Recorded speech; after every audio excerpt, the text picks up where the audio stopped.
Hi. Welcome back, everybody. Hello, Byron. Hello, Mew. Welcome. Very good to see everybody again. Let's take this off. So, I know this is gonna be weird to say, but... this, like, music with these, like, bubbles bouncing around, it's, like, weirdly ASMR-ic. I don't know if that's, like, weird to say or weird to, like, bring up, but I don't know. I know that we're literally inside of, like, a fucking fish, and it probably smells like ass in here, but... I don't know. Yeah, no, it's weird ASMR, right? Funny story. Ferret, welcome! Good to see you again, as always. Good to see everyone in here, as always. Always happy to have everyone drop in. I'm just gonna say, just off the bat, that, we had a huge storm here last night. Huge winter storm. So, electricity may go on and off. If I do go offline, I will try to get back online as soon as I possibly can, but I can't control the power. I do have a backup generator, so going offline permanently shouldn't happen. But A, our backup generator is a piece of shit, and B, you might hear it in the background. I can't do anything about that. Where I stream is literally right next to it. I can't change that, unfortunately. So that's just where we're at in life, unfortunately. But that's where we are. Yeah, no, it was the absolute most insane shit that happened. And I literally spent like an hour outside shoveling the actual like 12 inches of snow, that probably weighs more than I do, honestly. I got my workout in, so at least I'm happy about that. So I don't have to worry about going to the gym later. So there's that at least. But anywho, welcome back to this. When we last left off, we got through two different dungeons, made a lot of progress in terms of upgrades, and this time we're going to go through this place, and I'd say we're definitely going to get the Giant's Knife in this run. I'm not totally sure. One thing I do want to mention, real quick, is that, what was it? Yeah, we're probably gonna get this thing done too while we're here. Like, we're not gonna go immediately to being an adult. We're gonna get a couple of other side stuff done after we take care of this. So just keep that in mind as well. But yeah. Also, I did add in a couple of new channel point things. I took your guys' suggestions. I put in a hydration station and stretch time as well. I also I did try to fix the I'm conductor of the poop train thing. I got some advice from my pal, Hayden Gage, thank you very much. I know how to fix it. I didn't have time to implement that, but I'm going to give that a try later. I did, however, try, I'm pretty sure, and I did test this, like, literally last night, and it did come through from Stream Elements. I did test the, like, bit alerts, follow alerts, subscription alerts, things like that. They should work. If they do not work, I literally have no fucking clue why they don't work. So if they don't work and no noise comes out, then, I don't know, God failed me, I guess, or something like that. I don't know. But anyway, even if it doesn't, you know, we're gonna figure it out. We're gonna go through this and have a good time. Anyway, we got these two guard dog. Oh, what the hell? Did you see that? The rock hit me, but it didn't actually hurt me. That's weird. Hold on. You actually can't just run by these guys, but I'm gonna take them out because I'm trying to, like, shoot the fucking switch that's up there, but yeah. Clean whatever the previous storm did. Yeah, I know, weird, right? Today, the storm, I got a wild story from when we were shoveling just a while ago. Please tell me your story, Byron, I want to know. Yeah, so this place is gonna fill with a bunch of these uvula switches. By the way, this place is, like, infamous, in Master Quest because, I'll just say right now, I do plan to play Master Quest at some point if I can get my fucking, N64 to connect to the HDMI. I do have a N64 modded cartridge that can play Master Quest, but this place is infamous because to get doors to open, you shoot cows that are lodged into Jabba Jabu's flesh. I am not fucking kidding. I am dead fucking serious. That's one of the things that you do to get things to move. Yes, Mew, I'm serious. How you're expected to figure that out, I do not know. I only knew that because... Yes, it works! Oh, thank shit, it works. I might have to turn down the volume of these things in the future, but it works. Thank you so much for the 100 bits, Byron, I appreciate it. Yes! Okay, if that one worked, I know for a fact they all... It didn't work on... It didn't work on your end? But I heard it. What the fuck? Are you serious? But I heard it. What the hell? What? Why? That's stupid. Why didn't it? That doesn't make any sense. It should have played on your end. That doesn't make any sense. I don't understand. Something so it's not just you monitoring it. Oh, is that something that you can do, or do I have to do it? Is there a way you could explain this to me like I'm for monitor and output? Okay, hold on one second. Let me. That seems like an easy fix. Let me take a look. Alerts in here. Monitor and output. Let me see. Custom frame rate control audio via desktop. Is this in Streamlabs desktop or is it in the Twitch thing? Hold on. This is important to me. Please hold, everybody. I tested. I literally had no idea this wouldn't work. Advanced settings in Streamlabs. Okay. Advanced settings. There are no advanced settings. I just see properties. Why? Why would you do this to me, God? Why? I finally got it to play, but it only plays for me. That's bullshit. Are you kidding me? Interact? No? Why? I just want the funny sound to play. That's all I want.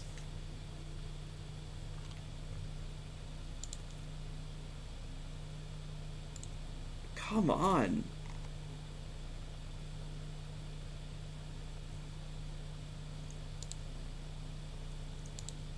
I did. It just says like local file, URL, width, height, custom frame rate, control video, audio, Streamlabs desktop, custom CCS, shut down source when not visible, refresh browser when scene becomes active. There's no advanced settings.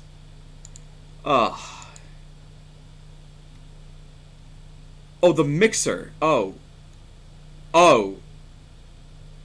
Oh my god. It's literally off. Okay, hold on 1 minute. There we go. Okay, I got confused for a second there. There we go. It is now on monitor and output. Now it should work. If it doesn't work, then fuck it. We'll have to fix it later. But I just set it to monitor and output, so that should do it. Okay, I am sorry about that. See what I mean? Oh my god! Did it work that time? Oh, it did work. It didn't play the right sound, though. That's not what the 1000 bits should be. Oh. That's the right sound for that, at least. Oh, shit. Melancholy Ferret, thank you so much for the 1000 bits. And we started a fucking hype train. Did you guys hear the hype train sound? Nice. 68%. Oh, well. Did you guys hear the hype train sound? Did you hear that? Oh, sick! It worked. Okay, that's not the 1000 bits sound, but I'll fucking take it. Who cares? We'll fix that later. I'm just glad that we got that to work. It makes a sound. That's something. You, who are you? I am Rudo, Princess of the Zoras. Oh, I'm so happy that worked.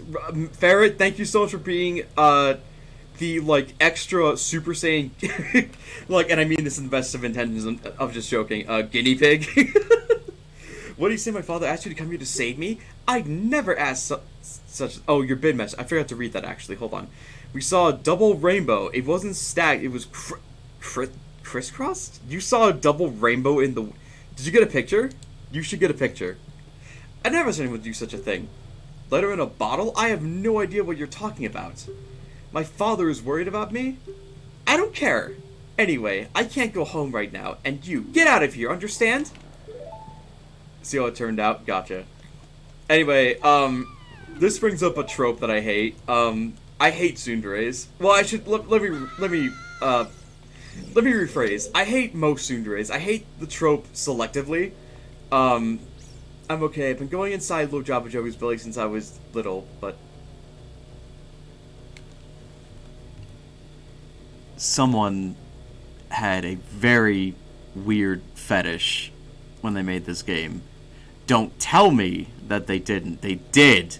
Do not tell me they didn't. No one would willingly go into this place. No one! Anyway, the job is very strange today. Oh, really? The giant fish with, like, green thing over there and shit? Whatever. On top of that, my precious stone was... But it's not even... Anyway, you, go home now, understand? So then you're supposed to talk to her again. You're that worried about me? Then I will give you the honor of carrying me. However, I won't leave until I find the thing I'm looking for. You better believe me. So I know your first instinct is to just, like, throw her off and, leave her to die here because, God, it's so tempting. But no, you need her. And believe it or not, other than her, like, bitching you out, she is pretty useful. For one thing, you can use her as a weapon to destroy things, which is pretty cool. And, like I said, Deku are very important here. They can actually destroy those things, these bubble things, and they can actually stun, don't step on that. She can actually stun, or the Deku can actually stun the, hold on. They can actually stun the, the jellyfish that were coming around. Yeah. So these are called stingers. They're fucking manta rays, let's be real. I like to bring these things down to the ground, so I use my sword to slash at them, instead of just waiting for them to, to be in, like, firing distance. You have tons of nuts. You shouldn't have a problem using nuts in this place. And you can easily get more around here. I'll also say, the fish you can stand and run around in. Very weird today. I don't believe it. Yeah, going inside of the tree and then going inside of the literal dinosaur-infested place. No, that's not weird at all. No, inside of the fish. That's where we draw the line, Byron. That's where we draw the fucking line. Yeah, I'm so happy those alerts were right. I'll have to see why the 1000 bits didn't play the thing that I told it to play, but, well. Oh well, it's fine. We shouldn't need that here anyway, and there's another place that we can get a fairy later anyhow, so that's alright. One quick warning, when you're playing through this place, do not raise the water when Ruto's in the water. She is a Zora and can breathe in water. Unfortunately, the programmers couldn't figure out a way to keep her in the water while you're, here. So, if she's in the water and you... Oops. Okay, do I hate it? Yeah, seriously. So, you can also use it to hit the uvula up there to open things. Oh, the Hayden emote, love it. So if she's in the water and you raise the water, she will just spawn back at the beginning where you found her before. So there's that. Oops. I nearly did that. So yeah, like I said, these controls aren't perfect because I am using like a USB thingy to, to make this thing work. So there are some like control delays. So a little bit of extra issues going on. By the way, for anyone that watches Family Jewels, does that, when... the guy holding his head emote, does that not look like Family Jewels to anyone else? Or is it just me? Is it just me? Is it not just me? I don't know. He kind of looks like him to me. Anyway, I'll show you these guys. Here's a fun little trick to beat these, jellyfish fucks. Actually, I'll show you in the next room. They show up here. I hate... Did you just call me Muffin? I'll let it go because you're such a cool guy, TM. Sup, cool guy? How you doing? I hate this dungeon with a burning passion. It's everything is more annoying than the water temple. This is more annoying than the water temple? It's way shorter than the water temple. I don't think it's that annoying. That's just me, though. Master Quest version of this, definitely annoying, but still not more annoying than the water temple. Anyway, these things are called berries. Even this big one. The big one and the small... Oh, whoops, I meant to say super muffin. That's better. Yeah, so the gimmick of these things is that if you touch these jellyfish, you're gonna get electrocuted, even if you slash at them with your sword. Unless you stun them using your sword, then they become vulnerable. But if you kill the big one, they become 3 smaller ones, so don't do that. And then you have these really weird enemies that I don't think you ever really see again. I think they only show up in these games. They're called Tail Parmesan, whatever. The tail is the weak point, so you're supposed to strike the weak point and that kills them. Once again, they're electrified. Don't try to strike them. It's honestly not worth it. Yes, I think it's more than the water temple with all of its fleshy agony. I know it's meant to be disgusting that we're inside of a fish, but I don't know. It never really, body horror stuff always grosses me out, even now, and as a kid especially, but like, to me, it's like, I don't know, it's kind of pretty, honestly. Maybe just because it looks more like a, I don't know. Aznarak, welcome! Good to see you again. Very good to see you again. Are you inside of are you inside of something that looks sort of fleshy? Yeah, we're inside of a fish. Hey, good to see you. And yeah, I appreciate you calling me Super Muffin. Very nice. Oops, okay. So, this thing, it's a parasitic tentacle question mark. Seems that our part is a weak point, but we need a particular item to destroy it. Yeah, we can't do anything against this right now. I went in the wrong door. I still get a little bit tripped up in these parts, when it comes to left and right with this place, so we gotta come back here later. That's no problem. I believe you can use Riddle to kill these tentacle things, these fucking Parmesan tails. I'm not gonna bother with it, because you can just run right past them. Anyways, it's less jarring in the 3DS version, but god, I hate this place. To each their own. It doesn't bother me too much. Maybe I can show you some tips to make this a little bit easier for you if you ever come back to this place. I do like how the, like, the fleshy door locks look like they have eyes on them, like, along with, like, the red of the doors. I don't know, it's kind of fun to me. But whatever. Anyway, this place has got these stinger guys in here, too. We're just gonna make this a lot easier. Oops. Nope! That's not happening. Goodbye. Just gonna slash at that. Yeah! I think there's one more. Oh, no, we got it.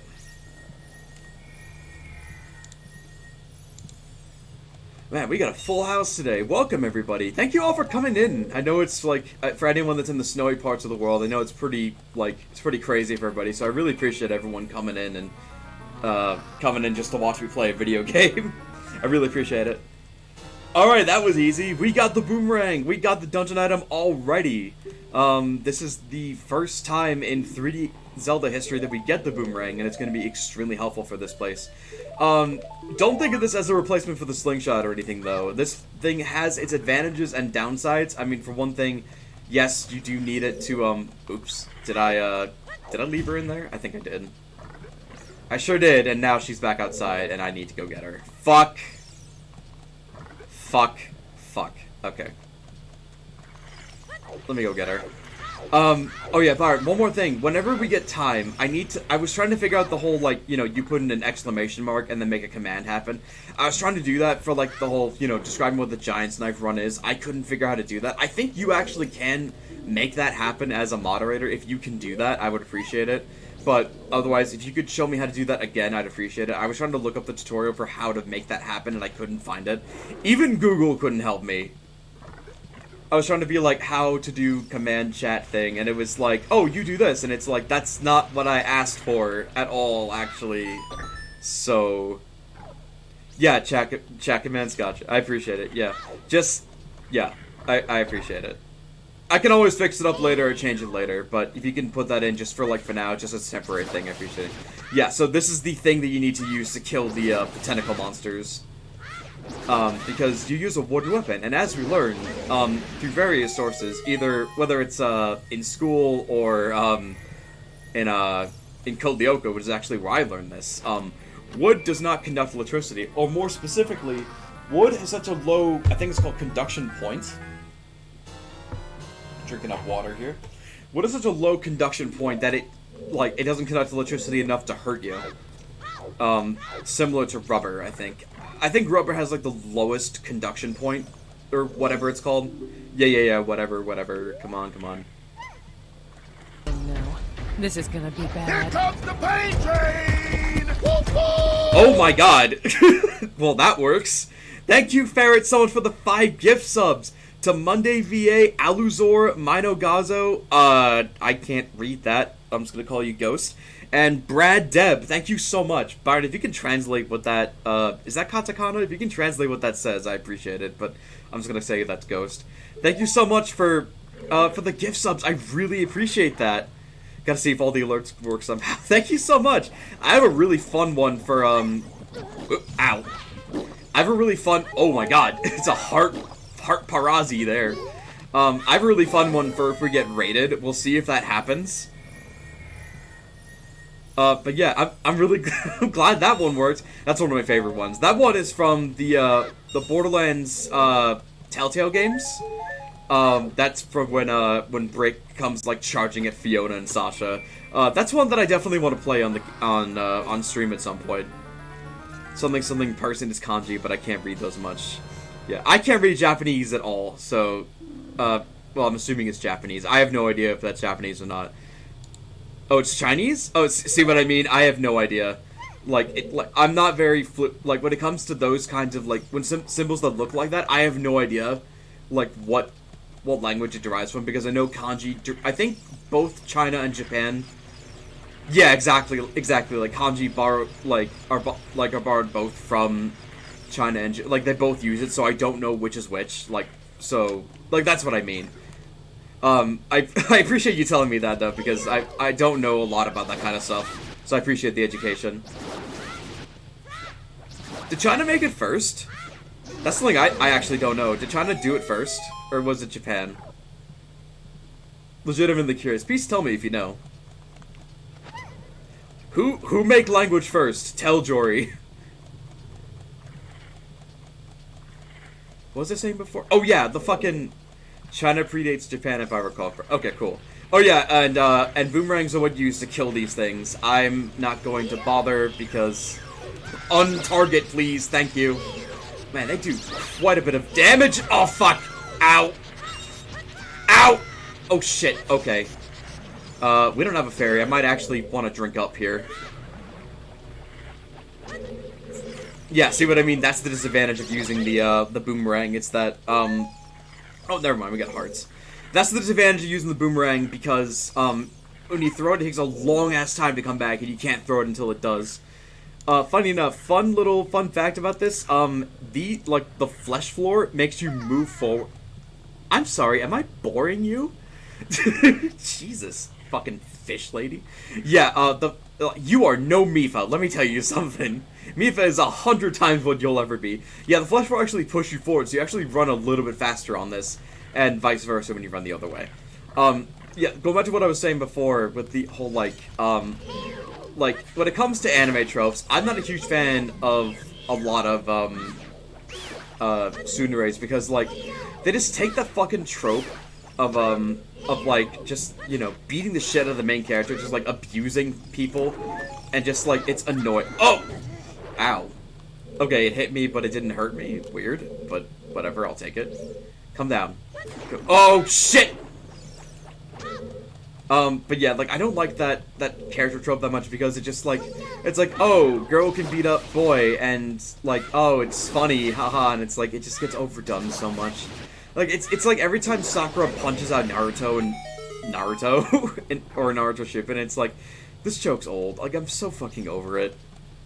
Because Japan writing came later, they were sticking to just speaking, and at that point, we're all like, crap, we need writing. Let's borrow from the Chinese, and then later they went Chinese is complicated, let's make our own stuff. Wrong and or oversimplifying. No, it's okay. That's fine. I appreciate you telling me that. Like, I had no idea about that. Yeah, but do you guys like the alert so far? I really like that, the gift sub one. That's one of my favorites. Like, because I was trying to look for, like train-related emotes, and, you know, there aren't a lot of, like, famous train things. So I was like, what can I do? And I was like, oh, that's funny, let's do that one. Oh yeah, by the way, the boomerang is what we need to complete a lot of the past, Skulltula things, and get the Skulltulas in this dungeon as well. But also, what was I gonna say? I don't remember, fuck it. Yeah, but we can go back and actually finish the Skulltulas in the Deku Tree with this. Oh, and one more thing. This section of the first dungeon we can complete completely fully without needing to come back later. Isn't that nice? Unlike the fucking, Master Quest where, like, you have to go back, like, 8 fucking hours later with, like, a specific item. This is what I'm looking for. Throw it up there. Onto the platform. Yeah, alright, whatever. Goodbye. Her face is creepy. Yep, them's those Ocarina of Time graphics. That sound effect is reserved for me. Shut the fuck up. Finish running out the signature stone. But what? But why? Oh my goodness, I finally found my mother's stone. Oh, that reminds me. Yeah, I put in some, like, point stuff like how message, hydration station, stretch, break time. And I put another one where I think it's lower down. Yeah, request a voice. If you want me to do a voice for, like, an NPC or just, like, try out a voice in general for, like, whenever text comes up, please use those points. Let me know what voice you'd like me to give a try to. I cannot guarantee it'll be good, but I can definitely give it a shot. Your mother got stoned with me. Alright, Byron, listen. I know these your mom jokes are your favorite thing, but listen. We gotta be better than this. We have to be better than this. I know that we as a team, as a group, can be better than this. Anyway, I got very upset when Lord Java Jabu swallowed it. Well, I don't know. I think this is more of a you thing, because this kind of like taking care of a giant pet, and you sort of willingly went inside of him, as you mentioned, doing multiple times. Ring a bell? I don't know. While I was feeding him, he suddenly swallowed me. I was so surprised I dropped inside. Yeah, because you trained him to think that it's okay to eat you, you fucking idiot. Lord Java seems like a dick. Why do they revere this turd? I don't know. Like, he's not even sentient like he is in fucking Wind Waker. Like, he's just a fish. I really don't know what the lore is behind this dude in this game. I really don't. I think he's just here, honestly. But now that I found it, I don't need to be here anymore. So, take me home right now. Alright, you got it. I'll definitely do that. By the way, if you tried to climb up here on your own before, the game just will not let you, even though you definitely can. What is this, an octopus? Well, I mean, we've definitely... I think we all know the jokes here. Anyway, alright, so anyone that's watched Double XP knows how hard Hayden struggled on this thing. Here's the easiest way to beat this thing. Check this out. So first, you let him hit you. Then you throw the boomerang. Then you jump attack with the stick. The end. Oh, by the way, this is Big Octo. Literally dead in like 10 seconds. If you use the sword, it takes forever to kill this guy. But yeah, you hit him and then he turns around. So then you just throw the boomerang, open his weak spot, his butthole weak spot. And that's the end of that. The end. As far as I know, there's quite literally zero information on Java Joe in this. Yeah, I don't think he really does fucking anything. Like, if he does, then... I don't know. Oh, well, I didn't mean to equip... Well, I didn't mean to equip that, but not right now. I'm trying to get the fairy in the bottle. There we go. Got it. There we go. Da-da-da-da! Yeah, whatever. Okay. Alrighty. So believe it or not, we're actually near the end of the dungeon. This is actually surprisingly small compared to Dodongo's Cavern. I mean, the fish isn't that huge. Zoa's just like big fish. I mean, yeah, that's literally their whole MO, isn't it? Oh fuck. I might actually run out of time on this one. I'm probably gonna wait for this guy to unfreeze himself before I continue. By the way, for anyone that watched, did anyone ever watch, like, Versus? Like, the channel made by, like, Attacking Toucans and Josh Jepson. This dungeon always stood out to me because Josh just got stuck here for, like, goddamn, like, 20 minutes trying to get past this part. He just couldn't. It was really funny. Yeah, I love those two. I wish they kept the Versus channel going. I know why they couldn't, but I don't know, it's funny. Alright, so here's a fun fact. I often pride myself as being a Ocarina of Time Grandmaster.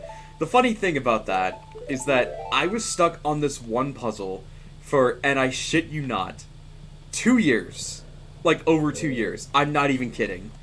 Because you see switches like that, right?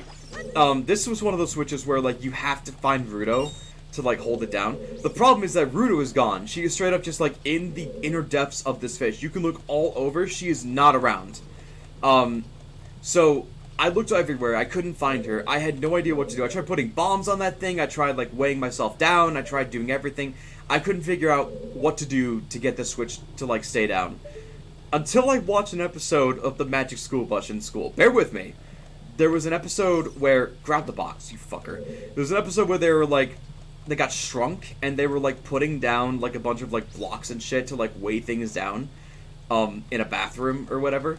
And I got the idea. I was like, wait a minute. I remember there were boxes here. What if I did this? And that's, I shit you not, that is the solution that they expect you to figure out. Now, that's not, like, too hard to figure out or anything like that. I'm not like, saying that that's, like, a problem or anything. What I'm saying is... I know, yeah, no, that's a great show, by the way. What I'm saying is that, like, I couldn't figure that shit out, and I felt like a total fucking idiot when I figured out that was the answer. So yeah. I don't know if I mentioned this. I work as a substitute teacher. I try to have Frizz's energy, which is hard because, you know, you're an adult and times are different. But anyway, one of the substitute teachers that I covered for at my old middle school actually had a poster up of every single outfit that Miss Frizzle wore during the entire runtime. She wore a ton of outfits. Oh, one more thing that I want to show off. So you see that little Skulltule token next to the map? When you have that next to the map, that indicates that you have every single possible Skulltule token in the entire dungeon. So that's your indicator. There is nothing in the game that tells you that. I hope you wouldn't have Frizz energy. That chick is cray-cray. I mean, she probably is certifiably insane when you get right down to it. But, I mean, I like to have her positive energy. God damn it. There we go.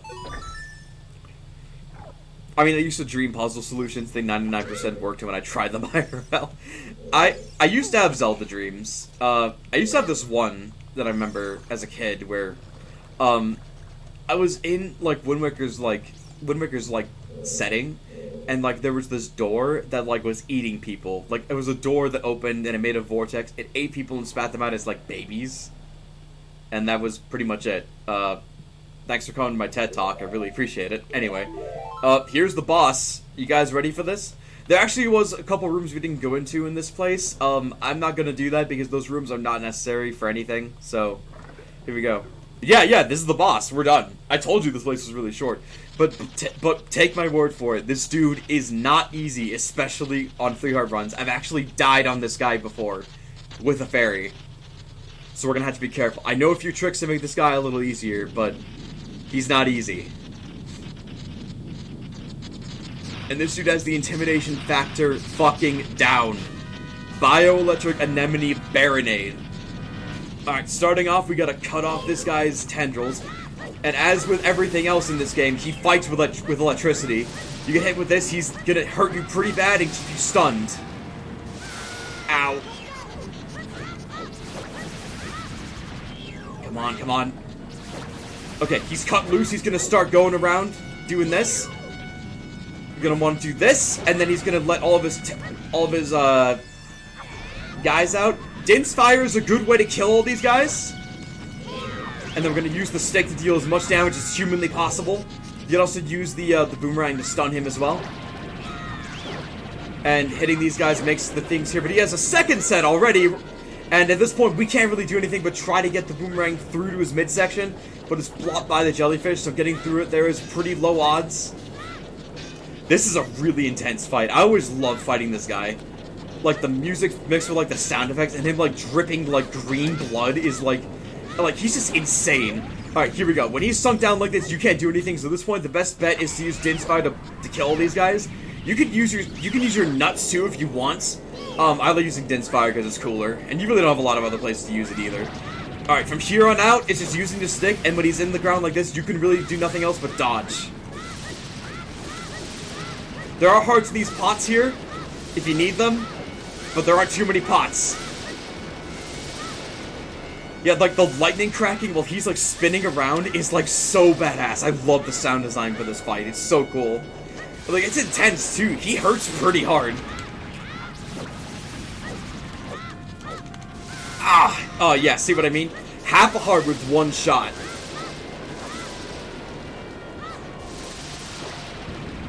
Alright, this should be the last shot. There we go! Okay.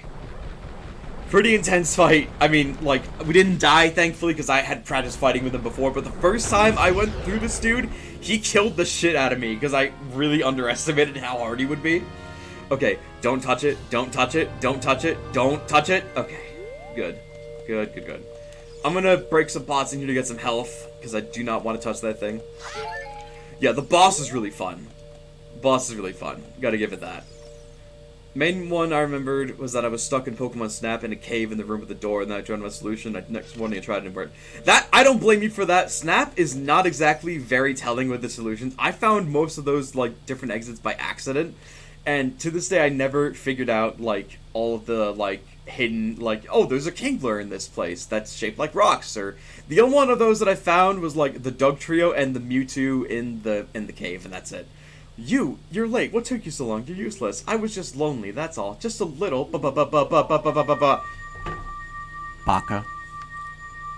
I hate that fucking trope too. It's so annoying. Overused shit.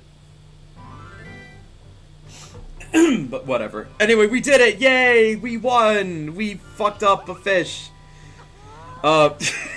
This isn't a Bridge series. I know most Slobdog's a Bridge series made a joke about this too, but like, what if that wasn't actually like the virus? What if that was actually like Jabber Jabber's brain, and we just left this dude as like brain dead? Like, oops. You look cooler than I thought you would anyway, just a little. Well, anyway, like, you saved me, so I guess I'll reward you or something. What do you wish? Just tell me. I want that spiritual stone. Give me the fucking stone. Free lobotomy! Yeah, that's a good way of looking at it. You mean the spiritual stone of water, Zora Sapphire, don't you?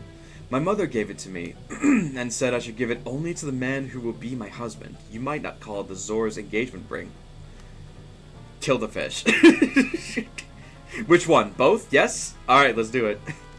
Now, it might be an engagement ring, but like, if they meant, I always thought they meant this literally as a kid, and because I know they mean it like symbolically now, but like as a kid I was like, how do you shove this thing on your finger? Like, how am I supposed to shove this fucking gem onto my finger? Like, do you just shove it hard enough and make a hole with your finger? Is that like a test of strength or something? Like, I don't know. Anywho, we did it! And this would forever go on to be like the Zora, like, you know, symbol for like everything. Which I guess makes sense. It is like the Zora pride, but whatever. We got the Zora Sapphire! You are now married to a fish person, ba-bam! Hate it. Actually hate it.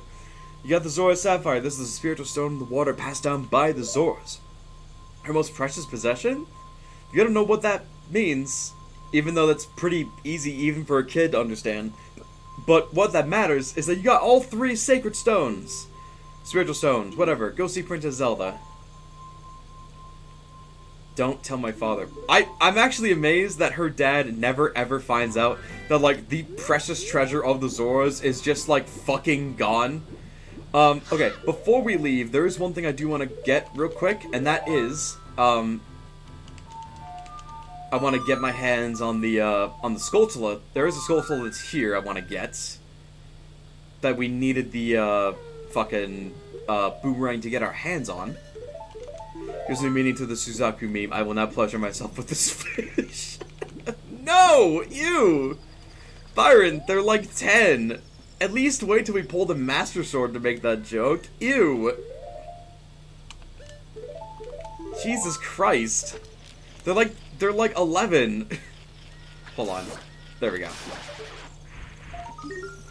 I know she's the one being horny to us, but Jesus. They can wait, whatever. I love doing backflips when I get these fucking things too. Alright, so now we have the boomerang. We actually have a lot of Skulltulas open to us. I'm gonna, mostly in Hyrule Field, I'm gonna be going around and getting all those. Before we continue on. But yeah, that's all she wrote, essentially. By the way, can I just point out, I love how funny this shit is. How small she is compared to her dad. She's, like, not even the size of his ankle, and he's just, like, fucking gargantuan. Did my most precious possession help you in your quest? If I had a penny every time Link was always married to a fish, I'd have 2 cents, which isn't a lot, but it's weird that it happened twice. You know what else is weird? That it happened, like, so long apart from each other. At least with Mipha, like, people wanted them to marry. Like, I wanted them to marry. Like, I don't even ship them, and I wanted them to be happy. Oh, Joyce, you saved the princess. I really appreciate it. Not even I saved my daughter. Like, oh, you saved the princess. Not my daughter. Maybe she's adopted. I don't know. What's the other one? Yeah, it's Breath of the Wild. Okie dokie. Well, we're all set with that. So, next goal is to head to Harrow Castle. We're not going to do that yet. Like I said, we're going to go around and do some side quest stuff, get some shit done. Mostly Skulltula related, but you know what I mean. Yeah, Bard doesn't have a Switch yet. If I got a Switch over the holidays, I was going to give him my old one. So that he could actually play Breath of the Wild. I would love him to play that, like, maybe whenever we start our gaming channel, like, we could do that as a playthrough. That is a long-ass game, so maybe that won't be until, like, later, when people are actually interested in watching us play through that long-ass game. But, you know, we'll see what happens. Anyways, we got fucking, like, alongside getting Soul Souls, we do have some beans to plant, so we're gonna do that as we're going through as well. So, pretty much, we're gonna be doing that. We'll probably tackle another dungeon while we're streaming as well. You know, I'm going to be on for a pretty long-ass while, because I love this game. I fucking adore this game. I love playing. I love streaming with you guys. I love this shit. I'm in a great mood, aside from all the power going out and everything. That's annoying. So we can play, although I'm getting that Deku tour, doing all the side quests. And Byron, you're doing the other side quests if you're going to get the Deku turd. Do you know they have actually, like, an interactive map that shows you, like, where literally everything is? Because the game is so fucking huge that, like, doing every side quest without that thing active is actually inadvisable. Like, I think, actually, Miyamoto was like, if you don't have a map showing where everything is, you're not gonna 100% this game.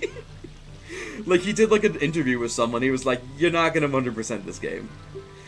So, surprise, 70 rupees, alright, whatever, dumbass. Yeah, whatever, okay.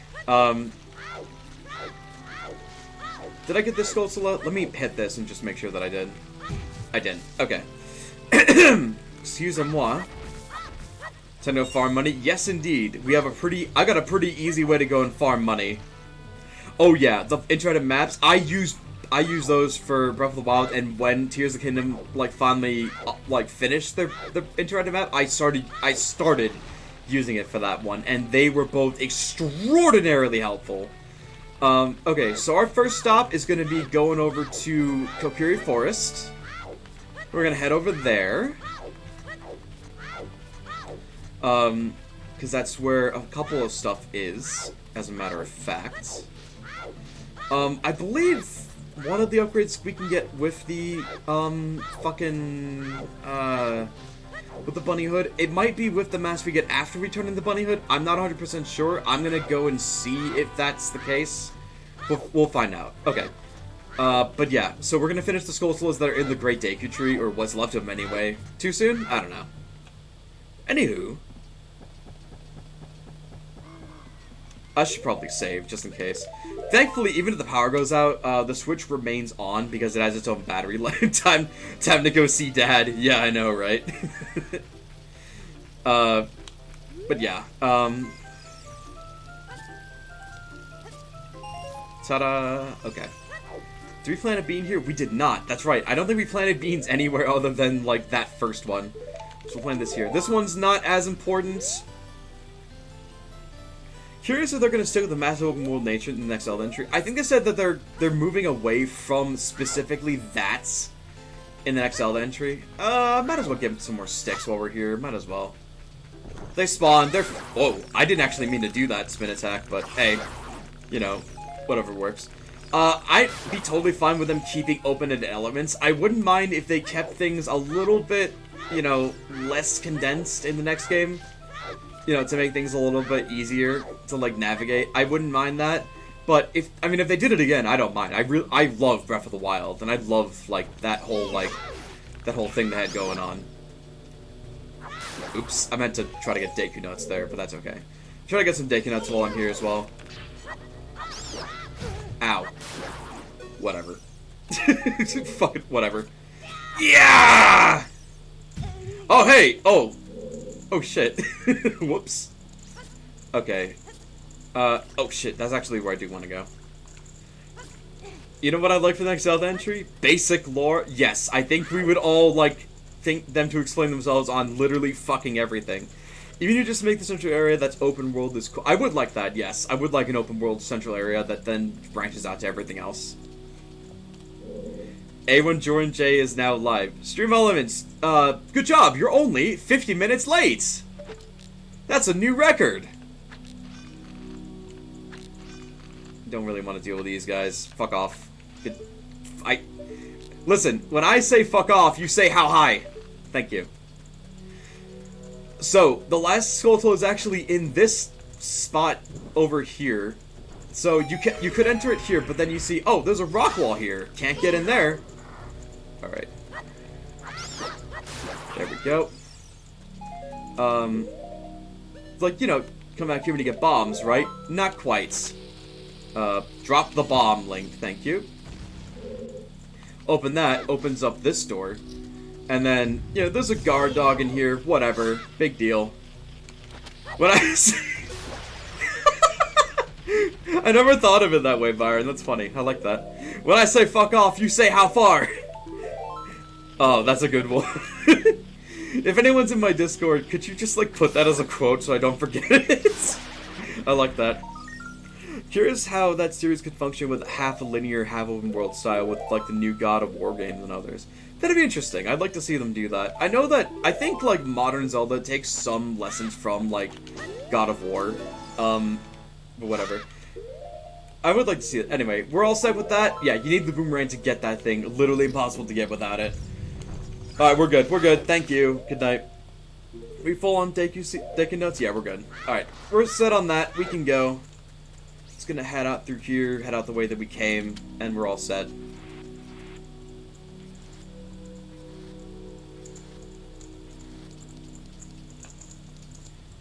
Oh my god, we have eight people watching us that aren't bots. That's actually a new record. I'm really happy. Well, other than raids, I mean. Like, that's a new record.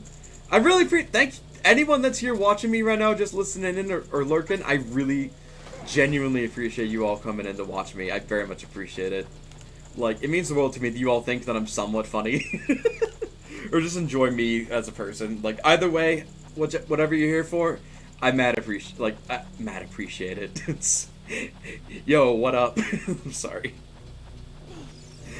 I don't know what came over me there. I was just like, I'm mad appreciated. Know what I'm saying? I don't know. Sometimes I get this feeling to be like, oh, I'll just shorten all my sentences for no reason. But for real, I really appreciate it. Man, I'm stuttering because I'm just so like high energy and really happy today. I don't know. I did all that exercise earlier and I was like exhausted, and then like I don't know. I just got all my energy back, I guess. Yeah, let's get all.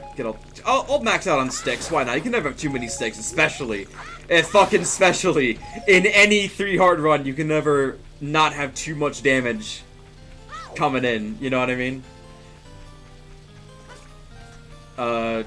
Did I get? You know what? I think after all this adventuring, I think we can finally give it a try and become a real man. We're gonna cross this bridge.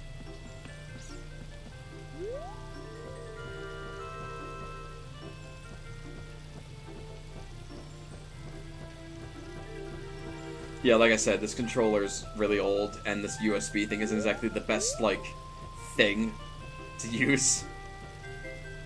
Dude, I've always wanted to play the God of War. I've always been interested to try it. Like, Kratos actually seems like a really interesting character, and I know that they really expand on him in, like, the newer games. I really want to see, like, what that's all about. Did I get to already? I think I did. Oh, well, we did it! We crossed the bridge! Yay! Whatever. Alright. Okay, we're all set here. We're gonna go to the Lost Woods, which actually works out because it's actually a shortcut to Goron City, which makes things a lot easier as a shortcut. Alrighty. That was my RTA attempt. What the hell does RTA mean? Oh, there's a hidden grotto actually right here. I think we can open this with a bomb. If not, we'll need a song that we do not have yet. I'll give it a try. Let's see. Nope. But I can show off something else. Do we need the song for this, or can we use a bomb? I forget. Nope, you need the bomb. But, or you need a song for this, but I can show you something interesting. These stones do different things when you interact with them in different ways. When you use a bomb next to it, it,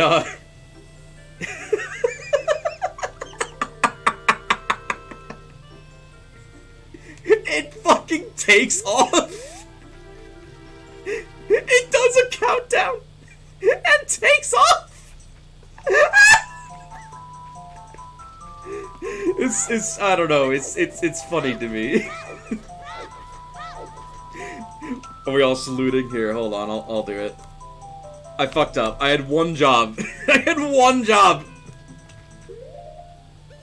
I fucked up so bad. What's 06? I don't know. It's the upgraded version of 02 times 3. I don't know. It's oxygen times 3. You can breathe 3 times as hard as before, or some shit. Fucking, I don't know. I misclicked, alright? What do you want from me? Perfection? Not gonna get that here, pal. See what I mean? Alright, not gonna go in there just yet. Go over here, and then take a left. How's your guys' day been today? Assuming you hadn't been snowed in, and that shit's, cause that shit sucks, no one likes that. Yeah, whatever. No. Go away. We actually want to do this. This is gonna be important for later. Alright, I think you can do this with the bunny hood. I'm not 100% sure, but I'm gonna give it a try. Resting for work tonight? Oh yeah, you're doing work up at the place. Gotcha. Well, I hope work goes well. Alright, let's see how this goes. See how they like us. Okay, it's not this one, but they do give us some money, which is nice. Let's say that this stream has been the highlight so far. Oh, Asnarak, I'm sorry. I appreciate that you're here though. I know it's been a little bit since you've been around, and I'm sorry that things haven't been going well for you based on what you've said here. But I appreciate that you're here, and I hope that things get better soon. Okay, so we're gonna go back the way we came. Oops, on the doubles so far. Asnarak, you don't have to worry about doing. You don't have to worry about grammar correcting in here. It's okay. You can be, like, fuck up, misspell things, make mistakes, get messy. It's okay. Take chances, make mistakes, get messy. Also, another thing that I love about Miss Frizzle, speaking of the earlier conversation that we had about fucking, what was it? About Magic School Bus. One of the quotes that I love, like, she had a lot of, like, great quotes that made her, like, an actual amazing teacher. I don't understand why these guys attack you at random when they could just be friendly and sell you shit. Yeah, I know, and this is a habit that continues into, like, other games, too, like Majora's Mask and Minish Cap. They still do that. But, like, I'm serious, I don't know why. They just do that. I don't know. But yeah, I think there's a hidden grotto here. Is this one accessible by bomb? I don't know. Let's find out. Let's see. Either way, it'll blow up all the rocks. Nope, you need a song for this one. I know what song it is. We don't have either of them yet. Or, well, no. It's not that one. We need the other song. Yeah, so like Miss Frizzle, like, I love that, like, she's actually, like, an actual really good teacher. We don't actually need a lot of these beans. I like to plant them just because it feels good to do it. Yeah, so remember that sculpture we went to before? Can you pocket the bomb plant flum? Unfortunately, no. That is one thing that I did like about Skyward Sword, is that you could do that. And especially about Tears of the Kingdom, that was a really cool feature. But no, you unfortunately cannot do that in this game.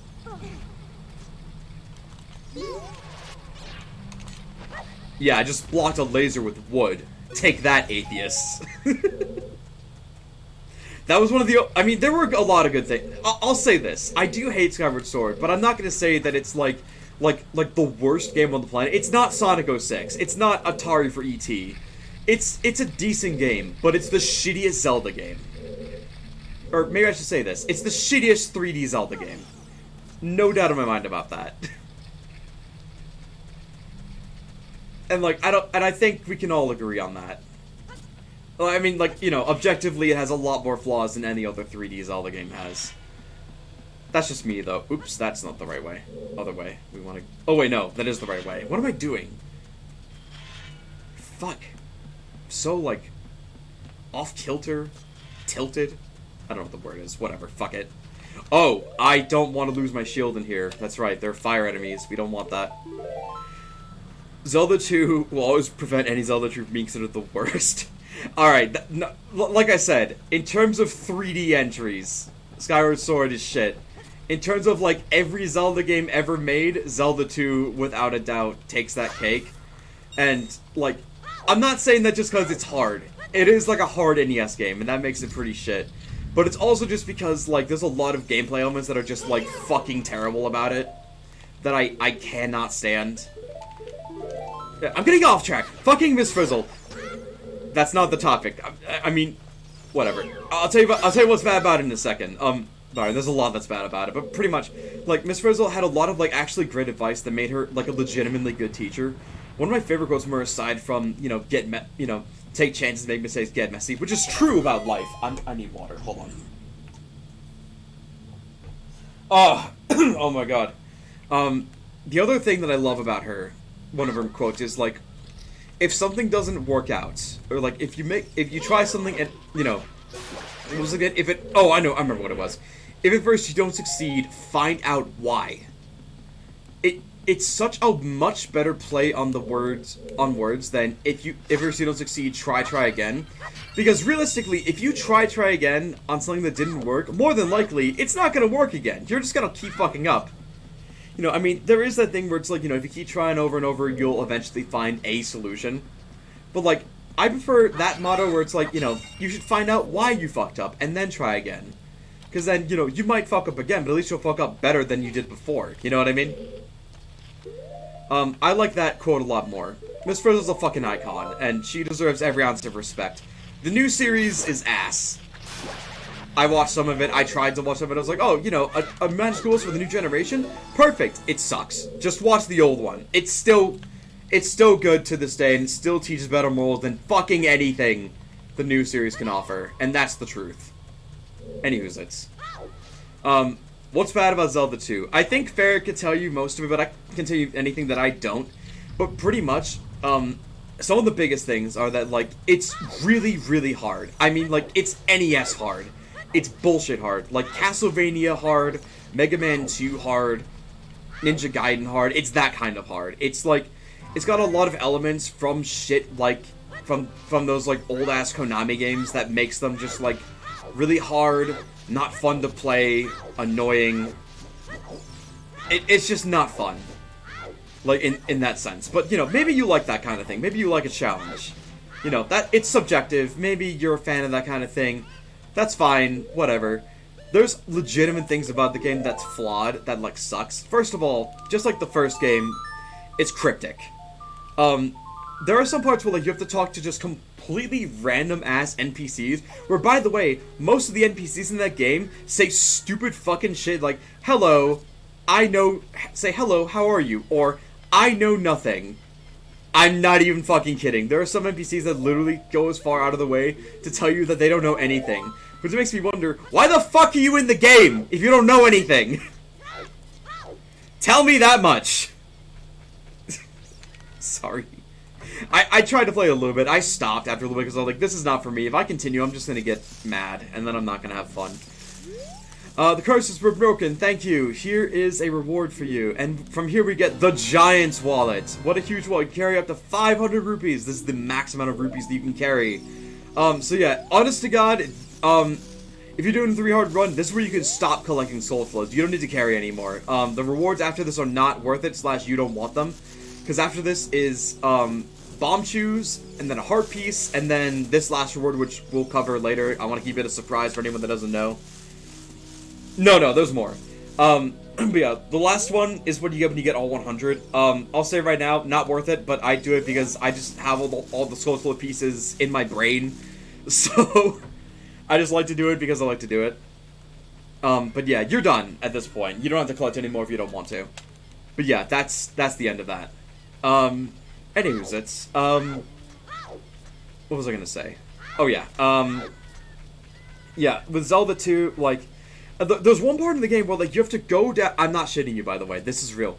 In a random-ass town, you have to go down a chimney to get the fucking, like, to get a key that is necessary, required, to beat the game.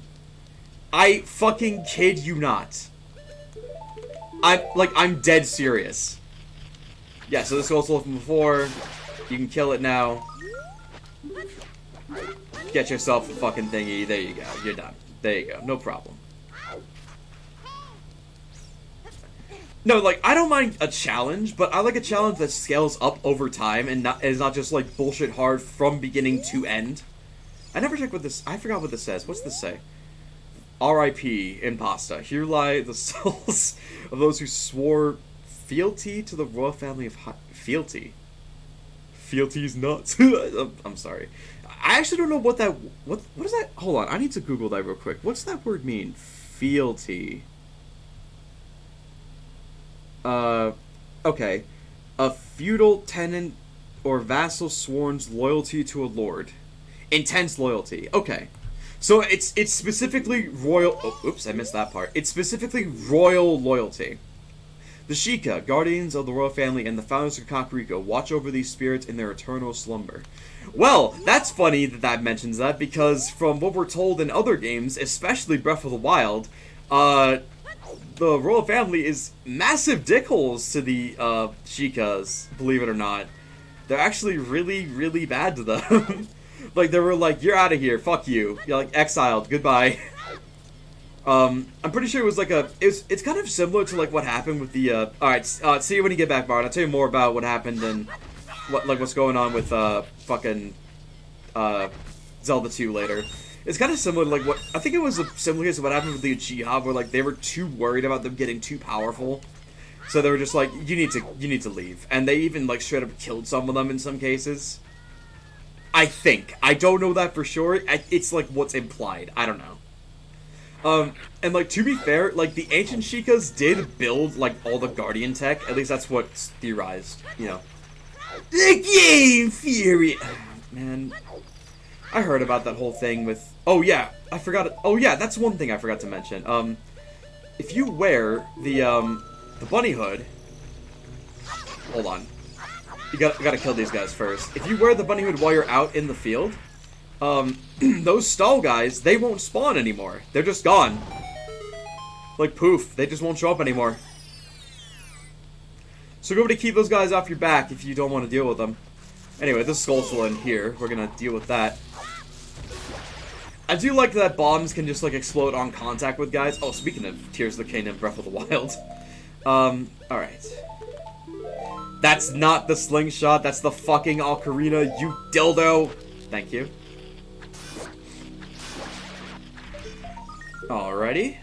And we're just gonna go over here, do this, and... So there actually is a trick you can do. I think it's with this hole, it might be another hole. Maybe you can do it with similar holes, I forget. So there's a trick you can do in the OG versions of Ocarina of Time where if you grab the, you know, you do the thing where, like, kill the Skulltula, you flip back into the hole, and then very quickly time it, you can get the Skulltula token and then rise back to the surface. And if you do that, you can actually make that Skulltula token respawn, because the game hasn't registered that you took that token away. I'm not going back there, going over there yet. Going near the castle at this point, by the way, will trigger a cutscene. We're not doing that just yet. I'm gonna try to get everything that I can before we move on. There is one thing that we do need to get in there that we can't get yet, because I don't want to trigger the cutscene. Oh, I know, we can't get that yet. Whatever. But yeah, if you try to find Skulltulas that are in hidden grottos like that, basically you can use that to your advantage to, like, basically just farm Skulltula tokens over and over again, and ba-boom, you're done. Don't have to worry about that shit anymore. Alrighty. MatPat is like a cryptid I refuse to believe he's a real person. Yeah, that, like, GIF picture, that like, reaction image that they use, like, in his videos and stuff, like, I'm actually amazed that's real. Like, that's a real image.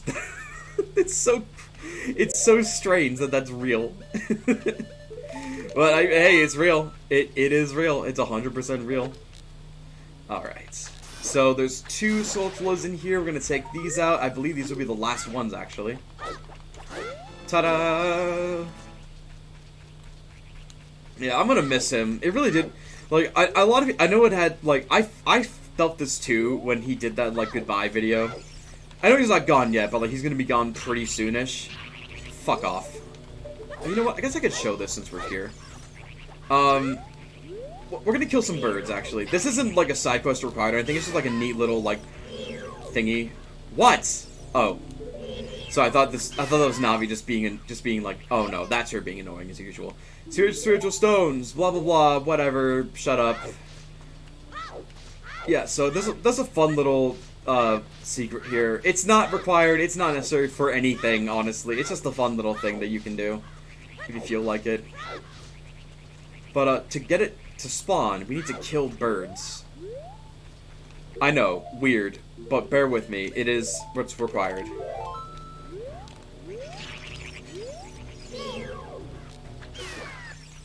What is that? Oh, that's the sun! Oh, we literally went in when the sun just went down, so the sun is still mid going down. Definitely questionable moments, but it's still a little unfortunate to go. Yeah, he did. I know about some of the controversy stuff he's been a part of, but like overall, he's done. It's definitely not like I'm not gonna talk about controversy stuff. Like I'm not that kind of guy. I don't like to talk about that kind of stuff. I like to see the positive things. Like, you know, he's had stuff going on. You know, I'm not gonna say that he's like this innocent being that's like done no wrong or anything, but you know, I'm just gonna end it here by saying he's no completionist. Let's just say that much. Go down, go down. Yeah, so we just gotta kill enough of these bird things, and then eventually something will spawn. Ow. At least they're giving us seeds to shoot more of them.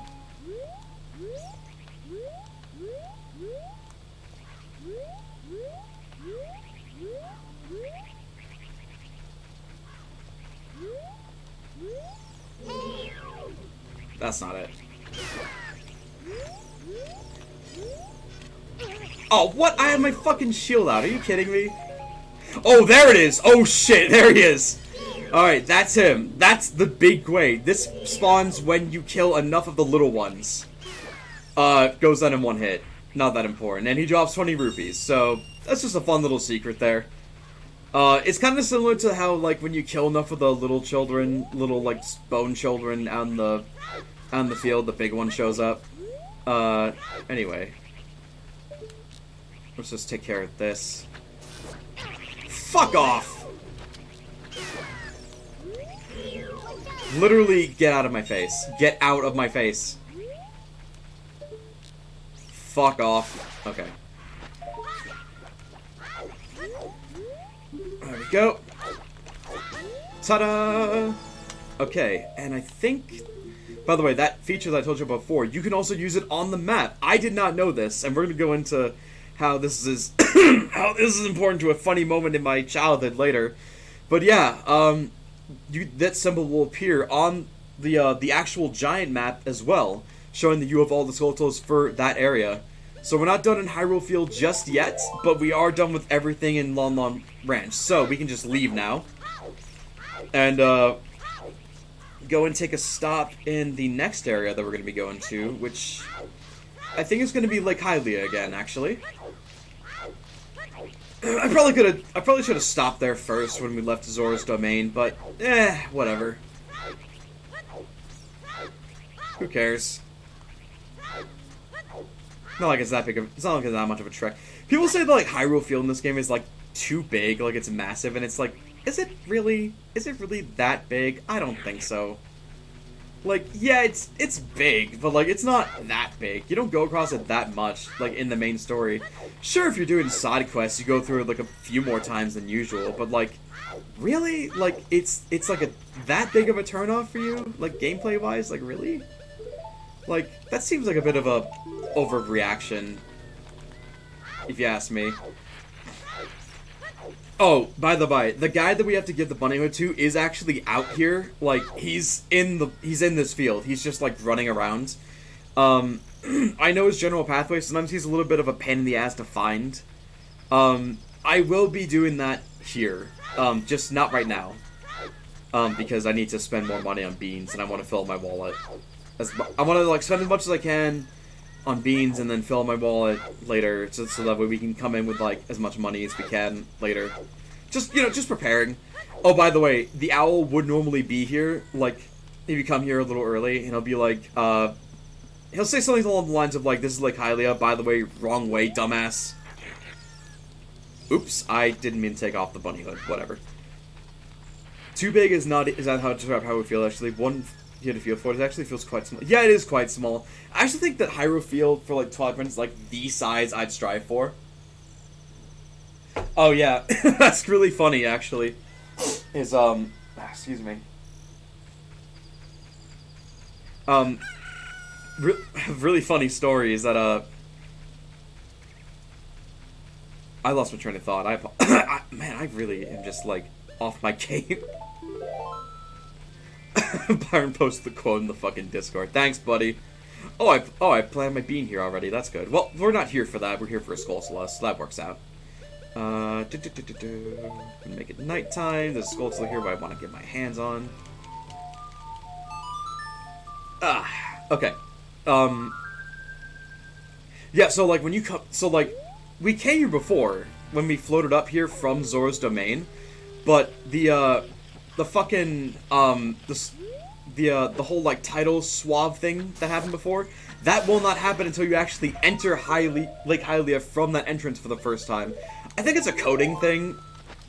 I'm not exactly sure what it is. It's just that, you know, it is what it is.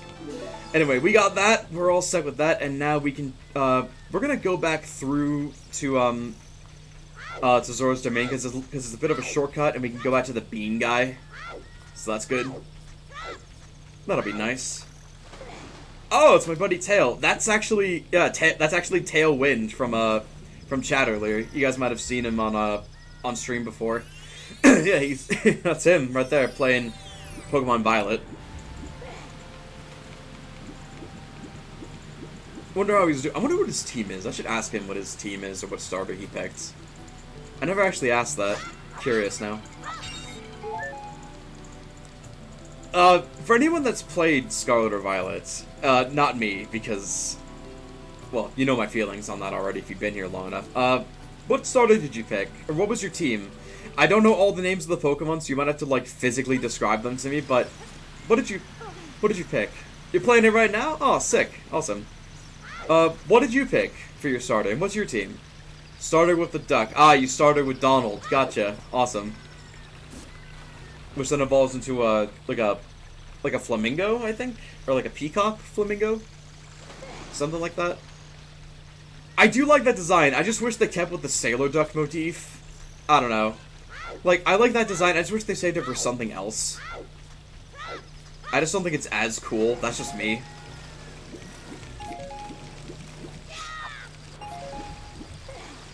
I did like a lot of the designs that I saw in Scarlet. Like, I loved Lechonk. That was just, like, that's just peak Pokemon design right there. And I love Smoliv. I love what Smoliv evolves into. I don't like what Lechonk evolves into. I think Lechonk looks ugly, what it evolves into. I wish it was just like a badass hog, but whatever. Medivine, super price, 80 rupees. Whatever. Okay. Yeah, whatever. Chomp, chomp, chomp. Do you want magic beans? They are cheap, but do you still want them? I can't let them go for less than 90 bucks. Yeah, whatever. Alright, so now there's only one more to get. I think now is a pretty good time to try to get our hands on the guy that's running around in the field. Fucking... Let's see if we can find him. So into a peafowl? I've never heard of a peafowl.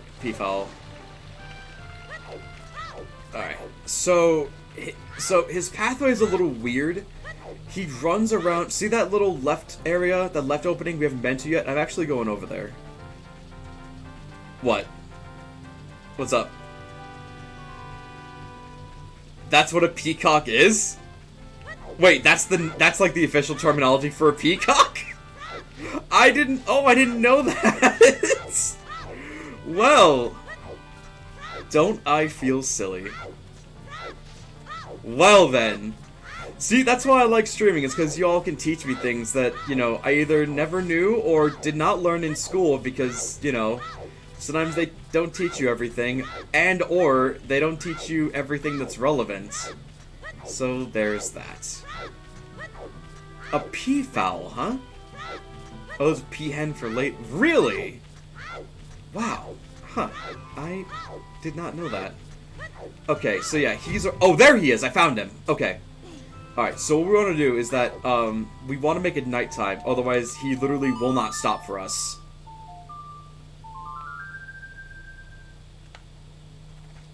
We also want to make it nighttime because that thing up there is annoying. And eventually... So this dude, this will be... Later is the design basis for the Postman in Twilight Princess, but for here, he's only known as the Running Man. Hello. I bet with those long ears you can hear the voices. The voices. The voices? What voices? Like, in your head? Just in general? Like, what are you... Alright. Well, as a licensed therapist, limited license, but still licensed, get help. Get therapy. Please. That's a sign, it's not a good one. These are genuine rabbit ears and the animal of legend. I don't care how expensive it is. Please sell it to me. Alright. I don't even want to risk what happens if I say no way to this dude. My long-time dream returning to the wildlife. Finally, the actor, stage, and prop have been united. What? It's a 50 rupee mask, but he paid you a crazy amount of money for it. It's more money than you can count. Yeah, go back to the mask shop and pay back just 50 rupees. That's money. Oh, fun fact, if you pause, it actually makes your rupee count go up faster, which is pretty funny. The game, it takes up so many resources to fill up rupees that... It takes so many resources to use rupees that you have to fucking... that you have to pause the game to make it go up faster. It's funny to me. In some mods of this game, actually, they give you a wallet upgrade called the Titan's Wallet, which makes you go up to 1,000, which, you know, it's not necessary. You can buy pretty much everything you want in this game with even just 200, but it's helpful. It's nice not to waste money when you get it, because this game definitely overloads you with money. Anyway, here's also like here. You can use a bomb for this one. I know that for a fact. Gotta go down here. Why am I getting money? I have the max. I don't need more money. Yes, down here, this requires, Din's Fire. I'll take any excuse to spam this fucking thing. I love how this thing looks so badass. I wish that these spells came back in later games. I really do. Excuse me, Mr. Cow. Ah, here we go. If you use Din's Fire on the, on that Chica Stone, it, gets excited, quote unquote. Just gonna leave that there. Yeah, this is another one of those holes. I think it's actually the easiest hole that you can do for that, that glitch I was talking about for the, Skull Swallow refill. I'm not gonna do it though, because, I mean, I don't really need to, and I like doing it legit. There we go! Ta-da! Alright, we're done with that. I think that's all of them in Hyrule Field, if I'm not mistaken. Yes, we are done with all the Skull Soul hunting in Hyrule Field. We're set for life with that shit. Okie dokie. Alright, and now we're gonna get to the best area in the fucking game. But it'd be a crime to do so without making it daytime for obvious reasons. Well, it's about to turn daytime. I'll just wait for it to pass naturally. Actually, time passes in here too. Let's just go in. Well, you know what? Hold on. I'll wait. Wait.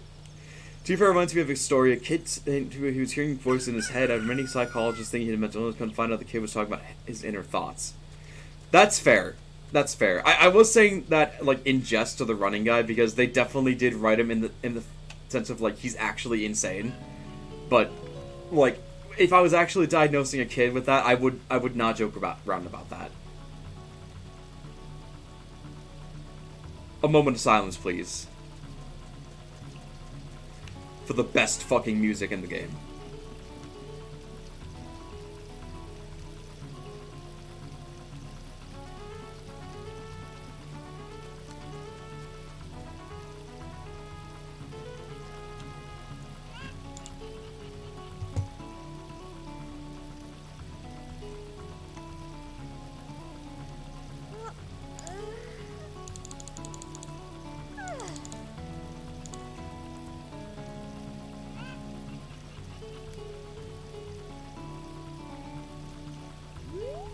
Okay, I do have to cut it off, unfortunately, temporarily, though, because there's a Skulltula here, and I need it for it to be night. But I'll turn it back to daytime immediately, I promise. I know, it's a buzzkill, I know, it's a total tease. I'm sorry, I promise, I'll turn it back to daytime immediately. I know, I'm such a bad streamer, I know. I let you all down, I'm sorry, I promise, I'll turn it back to daytime, I promise. Hold on, shh, it's okay, don't cry, shh, it's fine, it's okay.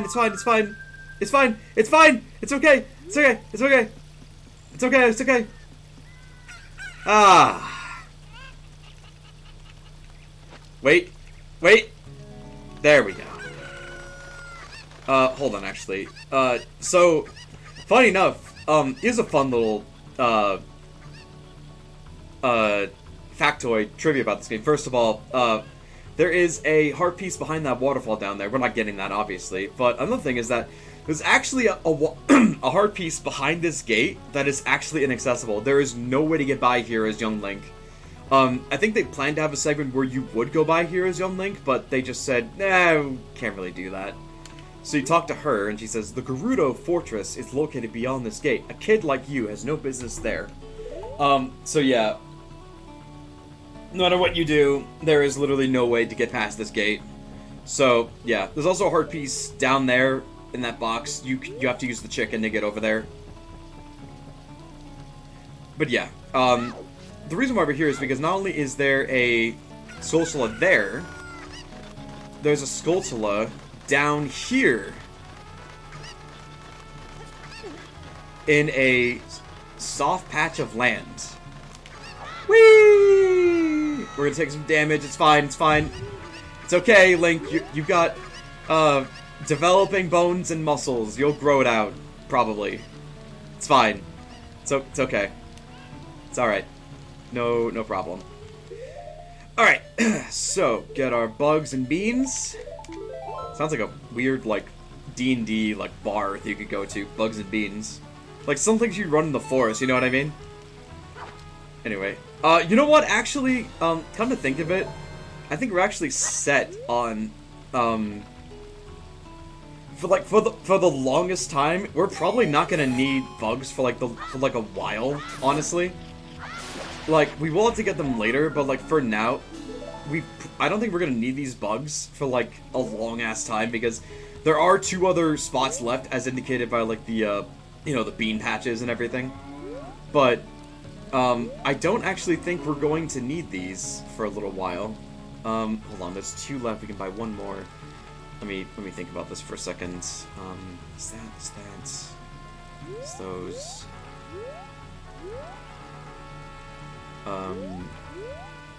Is that one there?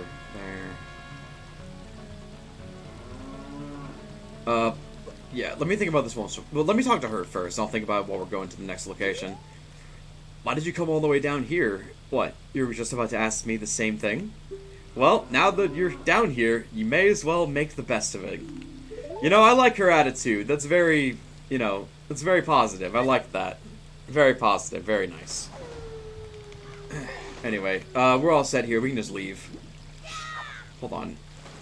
We have 1 bean left. Where else would there be?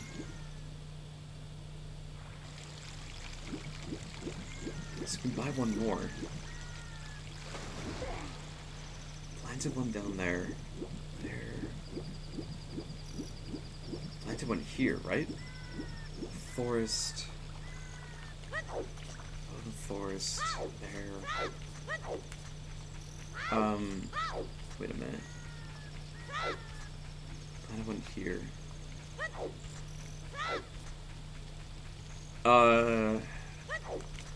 Hold on, let me look, I remember where they all are, but I don't remember which ones I did and did not, like, put the bean spots in. I'm gonna look it up and just try to, like, remind myself which one it is.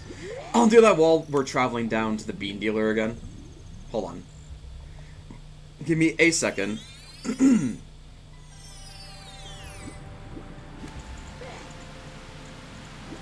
you want to use my precise location, Google? I'd rather you didn't.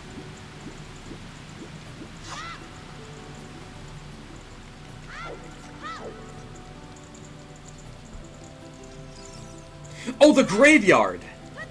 I forgot to put one there, that's right. That goes to a heart piece, but I just legit forgot to put one there. That's okay. We're right next to Kakariko. We can just stop by there real quick and just put one there. Just for completionist sake. You know what? Let's just go down the river. It's faster. We use the current to our advantage. Waste of money? Pfft, whatever. Whatever. Pfft. I'll also, put bugs in that hole as well, just to make sure that I didn't forget about that too. Is there a creepypasta about the graveyard in this game? Not about the graveyard, specifically. I mean, someone probably has written creepypastas about it, but they didn't gain traction. Excuse me. I will say, there are theories about, like, the graveyard area, along with, like, the bottom of the well and the Shadow Temple, that I can go into later, for sure, when we get there. Chomp chomp chomp, we have magic beans. Do you want them? Huh? Huh? 100 rupees for one piece. Alright, we just made this guy's fucking fortune. Alright, and what happens if you talk to him after you buy all of his stock? Oh, too bad, we're sold out. What? Oh, these beans are not for sale. They're my grapes. They're my grapes. Wow, I got really mixed up there. They're my drugs, you can't have any! For some reason, the grave is the only part of this game I recognize, but have not played the game, so it's not making sense to me. Wait, let me reread that. Haven't played the games. Graveyard's a pretty iconic spot. Graveyard in Kakariko is always like a thing that comes back in every game. Like in Twilight Princess, the Kakariko graveyard's there, and it's important. And Breath of the Wild, they have a graveyard there as well. Not as important. I don't think it's important at all, actually, but it is there and of note. So there's that. Okie dokie. Hold on a second.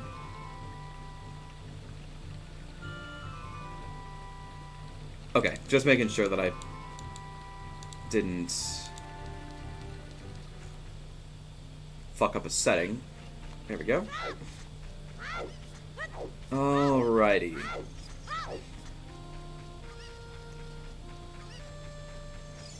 To the graveyard we go. I saw it during another game's playthrough then. Thank you for explaining it. Yeah, no problem, no problem. A lot of Zelda games reuse areas and reuse names of areas, so I can definitely see that it can be, like, confusing / like, hard to keep track of. Yeah, if anyone has any questions for me, like, lore-wise about Zelda, or, like, gameplay-wise about Zelda, I can definitely do my best to explain it to you. I cannot guarantee I will have the answer, but I will do my best. Yes, here we go. This is the one that I missed. Alright, if this spot does not... I'm just going to dump my bugs in here, because the last two spots that we can get to are not going to be available to us for a long while. And we can get bugs later. Okay, nothing played there, so there's going to be no Skull Flow there. So we do have all the Skull Flows and all the spots we can get to right now. So we can free up that bottle for something more useful, such as literally anything. I don't know. But yeah, we're done with this. We don't need this anymore for anything, so we're good. Excusez-moi. I believe with that, we're all set with everything we need to do in the overworld and outside of everything. Aside from the fishing, but again, I fucked up that heart piece, and I don't want to get that because we need the heart piece for arrow upgrade later. Unless I can get the golden scale thing as an adult. I don't know if I can or not. Like, I'll try that another time. Like, save scum it and see if I can get it without needing the heart piece as a kid. We'll see. Oh my god. I need my own hydration station right now. Excusez-moi. Ugh. Shit. Okay.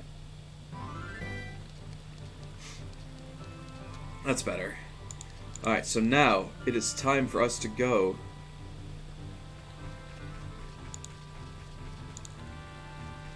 and trigger this cutscene. Hold on one sec, let me check something.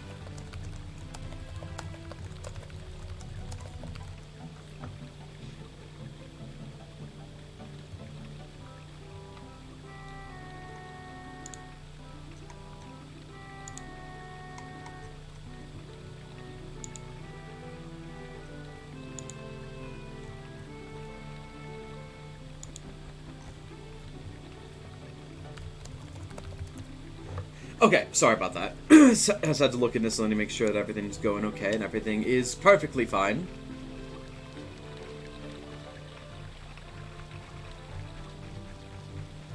And here we go.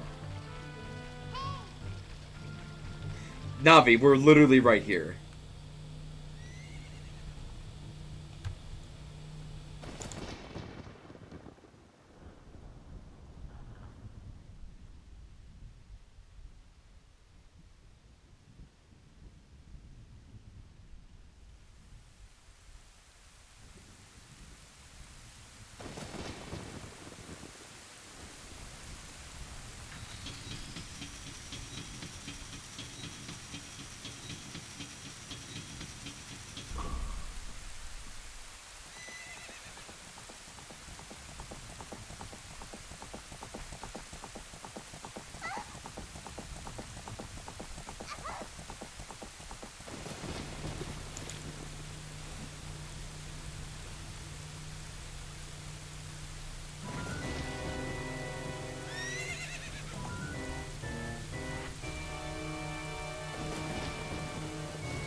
Ah, I lost her.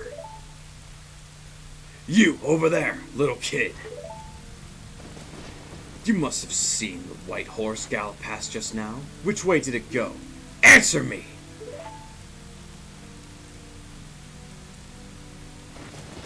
So, you think you can protect them from me? You've got some guts, kid.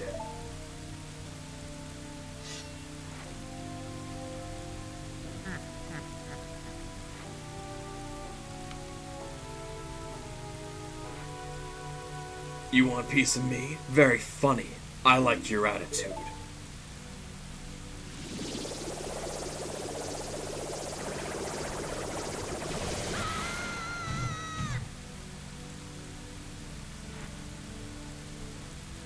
Pathetic little fool. Do you realize who you're dealing with?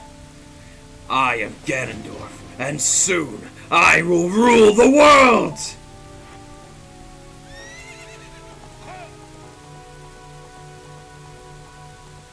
I think we can all agree that this is iconic.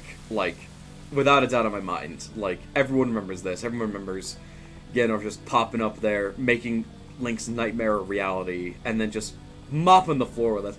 I know this is, like, early for, like, this kind of scenario to happen in 3D games, but, like, I wish you got to fight him here and, like, incur, like, a forced loss scenario. That would have been awesome if you got to, like, fight him and he just, like, completely destroys you. I'll go more to that in a second. This is the Ocarina of Time. This is the royal family's hidden treasure with Zelda left behind. It glows with a mystical light.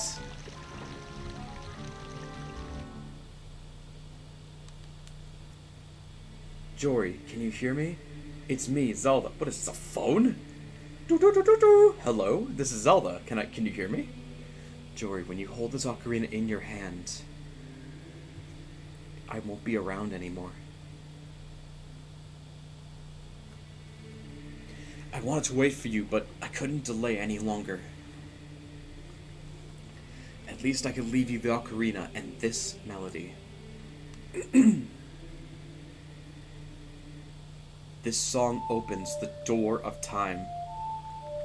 You have no idea how fast my heart was beating when I finally saw that message and got... Because remember, I was stuck on that part in Jabu Jabu for, like, God knows how long. So I tried in vain everything to open the door of time, because I really, really wanted to know what was behind it. And hearing that this song opened it was like, oh my god, yes! You learned the Song of Time to open the door of time in the Temple of Time of Time. Time pun! Now Jory plays melody in front of the altar in the Temple of Time. You must protect the Triforce.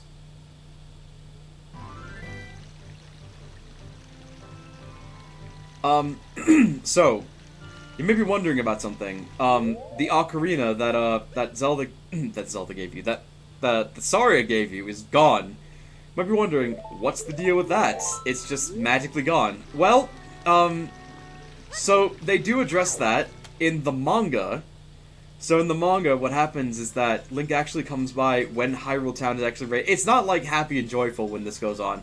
This place is a fucking wreck. When Ganondorf leaves, like, people are, to quote Handsome Jack, city's burning, people are dying left and right, yada yada yada. Unfortunately, no one rushes in with a spoon, but, that would have been funny, but, no time for laughs and games when that's happening. Let me talk to this fucker before I continue. Oh, great, you sold it. Please pay me back 50 rupees for the bunny hood now.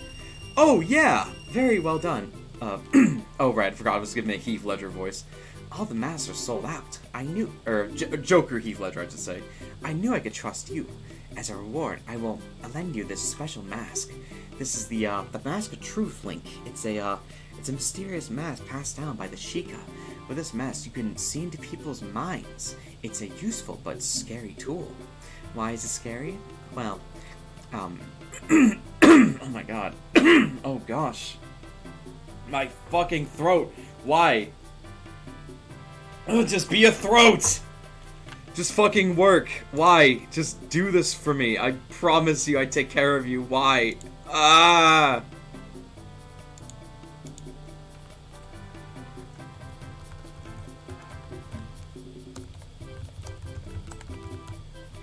You may find out as you grow older and discover the true meaning of life. Ho ho ho. Ho. Ho. I'm Santa Claus now. Ho ho ho. Ho ho ho. Ho. Ho. From now on, you can borrow any mask you want. Just have faith. So yeah, now you can you can borrow any. I just drank water. Excuse me a second.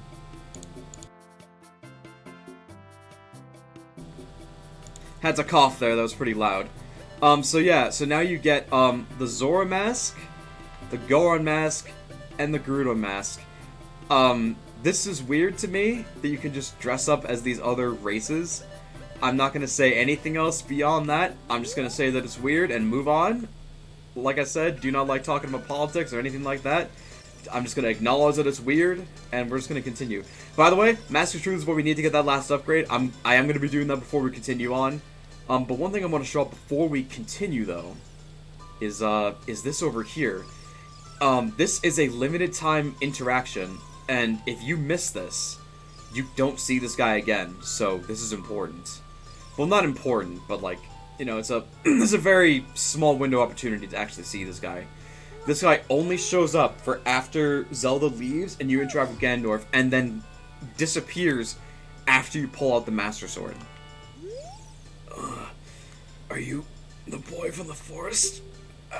I finally met you. I have something to tell you. Ganondorf, the Gerudo King of Thieves, betrayed our king. Zelda's nanny, Impa, sensed danger and escaped from the castle with our princess. I tried to stop Ganondorf's men from chasing them, but the princess was waiting for a boy from the forest. That's you. She wanted to give something to the boy. If you received it for the princess, hurry to the Temple of Time.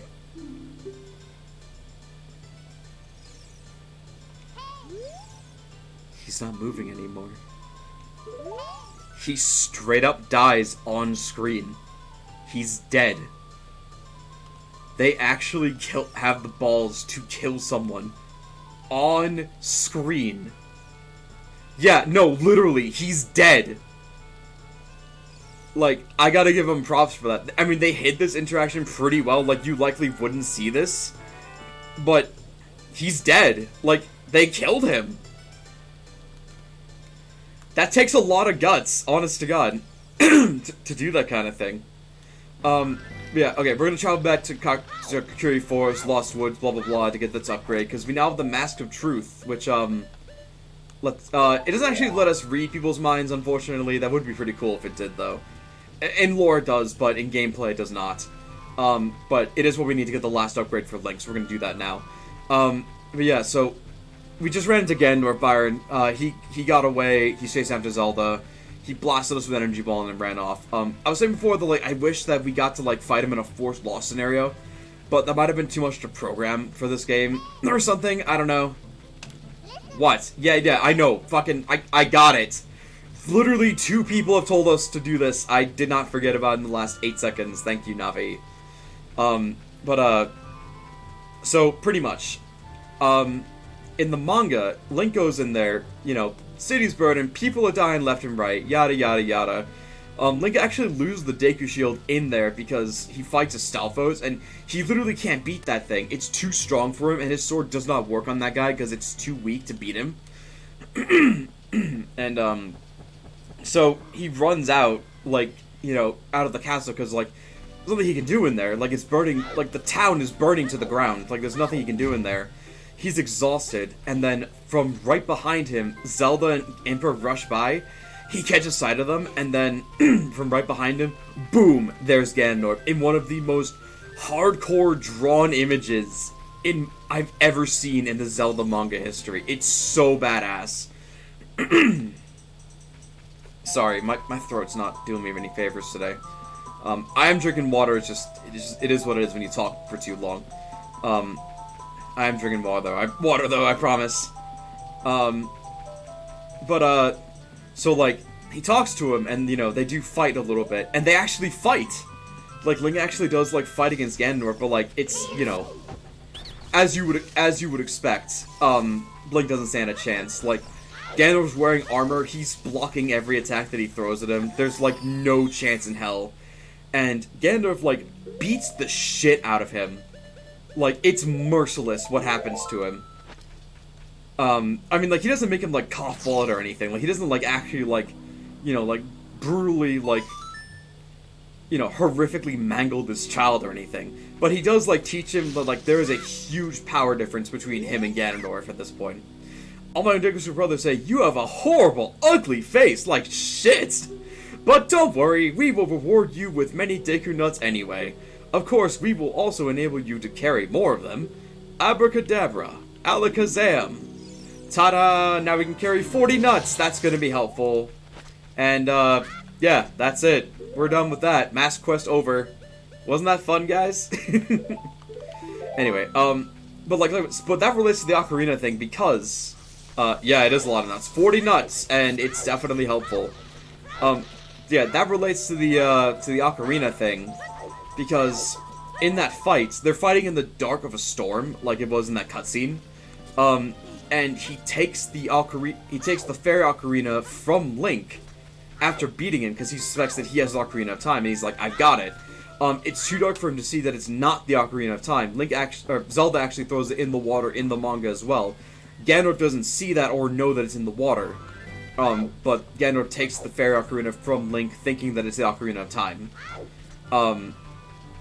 And he has it with him, and, you know, Link really can't do shit to stop him at that point, so he takes his best friend's Ocarina and rides off, and he's like, I'm fucking better than you, get good, scrub, eat shit, whatever, and then just leaves, you know. And then, you know, Link gets the Ocarina of Time and whatever, and, you know, that's the end of that.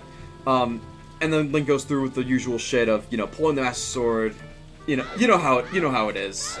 It ends how you think it ends. But alongside that, it shows later on in that same manga, in the same story, that later, after Link pulls out the Master Sword, Link, bro said skill issue and skedaddle, yeah, that Ganondorf, like, crushes the fairy Ocarina, like, crushes it in his hand, and says, clever boy. Like, he thought that he intentionally tricked him by swapping the Ocarinas. He didn't. But he's just like, you clever little shit. You actually got me. Oh, one more thing the Master Truth can do. The Master Truth enables you to actually look at these stone guys and talk to them. Responding to your mask, the strange stone statue talks to you. I overheard this. They say that Malin set the original record in the obstacle course of Lon Lon Ranch. We'll get to that later, but we will do that. Responding to your mask, I overheard this. They say that Malin of Lon Lon Ranch hopes a knight in shining armor will come and sweep her off her feet someday. Yeah, so these stones basically listen to gossip around town. They're called gossip stones. They're called Sheikah stones also, but their colloquial term is gossip stones. Blah blah blah. They say that it is against the rules to use glasses at the treasure chest shop and Hyrule Castle Town Market. That's a hint to use an item later that we're not going to because there's a heart piece in there. But basically, use an item later that lets you basically cheat and see what's inside of the treasure chests and basically cheat the game and win to get the heart piece. Responding to your mask, I overheard this. They say the Gerudos sometimes come to Hyrule Castle Town to look for boyfriends. So yeah, there's a reason for that actually. If you don't know the lore of the Gerudo, the lore is that Gerudo are an all-female race, with the exception that they give birth to a Gerudo male once every 100 years, and that Gerudo male is almost always going to be Ganondorf. So yeah, rough shit, but that's the lore. Can we just take a moment? First of all, I want to show a little bit of an Easter egg. If you look a little bit closely and like wiggle your stick back and forth, you can kind of see a little pattern on the wall here. People think that this is Star Fox. I don't think that was intentional, but you can kind of see a little bit of a fox pattern on the wall there. And in the 3DS version, there's actually chandeliers up in the ceiling.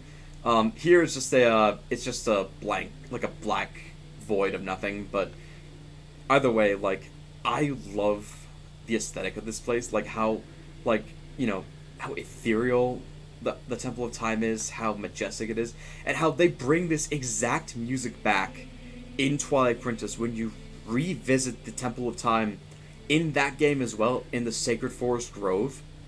Like, it blew me away when I heard this again in that game.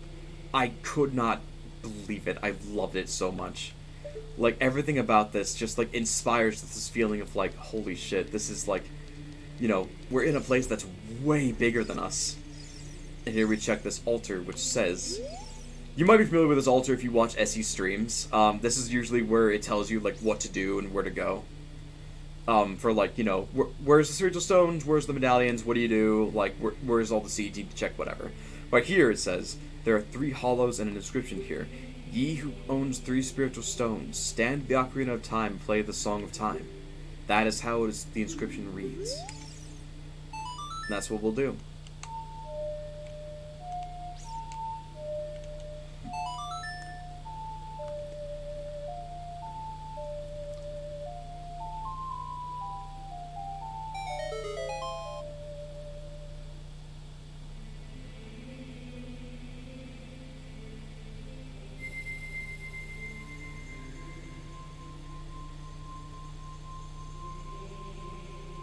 This moment right here, I'm gonna shut up for it, because it gives me shivers every fucking time.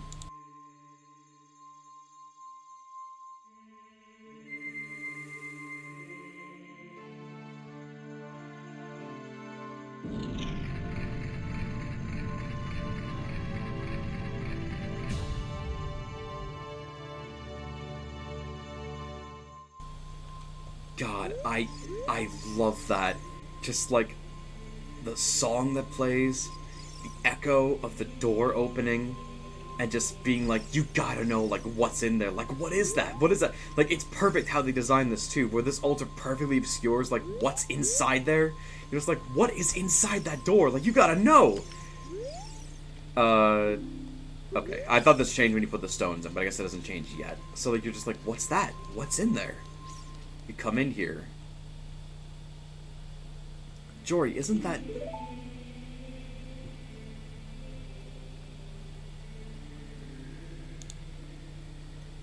Oh, Byron, yeah, I didn't forget about Zelda 2, by the way. I did for a bit there, but I'll tell you more about it once we're, like, out of this lore dump that we're going through right now. It's a legendary blade, the Master Sword. And here is the first 3D, debut of the fucking Master Sword. The Blade of Evil's Bane, or as others, and myself like to call it, the blade that gets shit done. There's a really amazing part in the manga where, like, Link comes up to this sword, and he's like, if I draw this sword, will I have the power to beat him? He's, like, unsure of, like, what's gonna happen when he pulls this sword out. I love the reflection details on this thing, too. Like, I love how it's, like, you know, it's light reflection, but it's like there's energy like surging through this glass. Not glass, but like metal. Like, it's really cool. Anyway, here we go.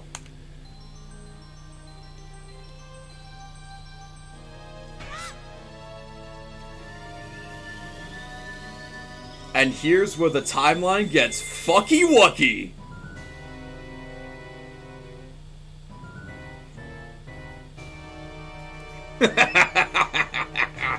Excellent work. As I thought, you held the keys to the door of time. You have led me to the gates of the sacred realm. Yes, I owe it all to you, kid.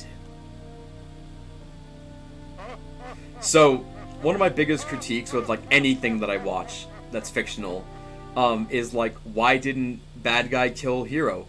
And this game answered that immediately. He used us to open the door of time so that he could get his hands on the Triforce and enter the sacred realm.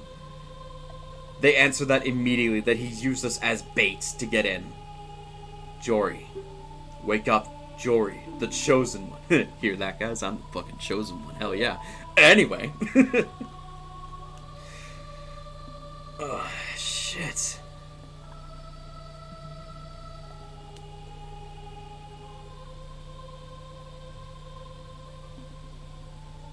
You know, it's a good thing that Link doesn't talk much, otherwise he'd be like, whoa, my voice is way deeper. What happened to me? I love this place. This place is so cool looking. I am Rauru, one of the ancient sages. You may be thinking of another Rauru, but no, I am not Goat Daddy. I am in fact Owl Daddy. Nice to meet you. Ages ago, we ancient sages built the Temple of Time to protect the entrance to the sacred realm. I know you just woke up, and you may be very confused, but it's literally in my contract to start lore dumping, so sorry, not sorry. I need my paycheck. This is the Chamber of Sages, inside the Temple of Light. The Temple of Light, situated in the very center of the Sacred Realm, is the last stronghold against Ganondorf's evil forces. The Master Sword, the evil-destroying sword that you pulled out of the pedestal of time, also known as the Blade of Evil's Bane, also known as the Sword that seals the darkness, also known as insert name here, they can't decide what to call it, was the final key to the Sacred Realm. Jory, don't be alarmed. Look at yourself. My god. I'm wearing a blue shirt!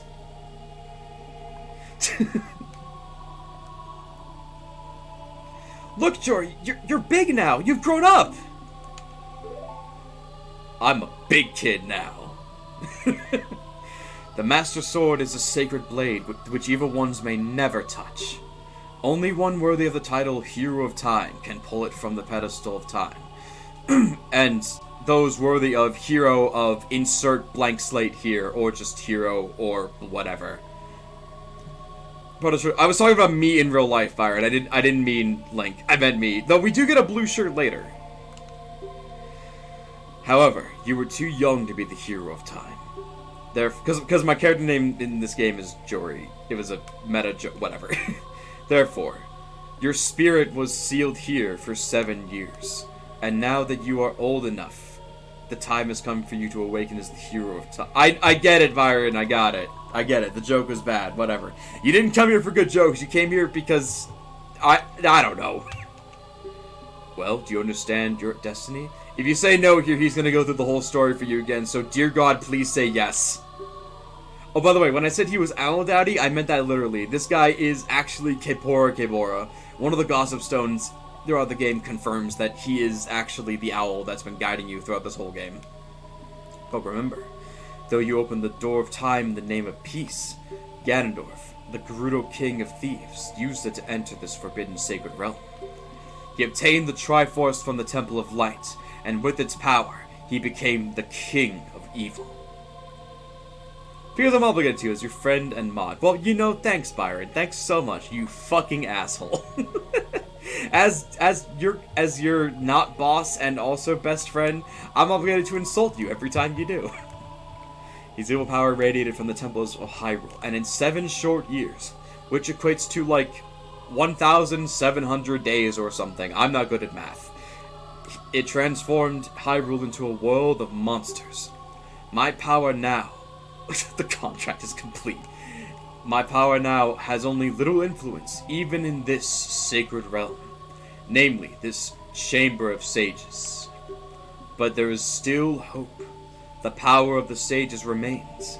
When the power of all the sages is awakened, the sages will contain all the evil power in the void of the realm. I, Ro, am one of the sages, and your power to fight together with the sages makes you the hero of time. The hero of time, chosen by the Master Sword. Keep my spirit with you, and find the power of the other sages, and add their might to your own, and get me a burger, I'm hungry, and... No, that's it, I'm just fucking with you. Oh, just kidding, and take this sacred novelty coin!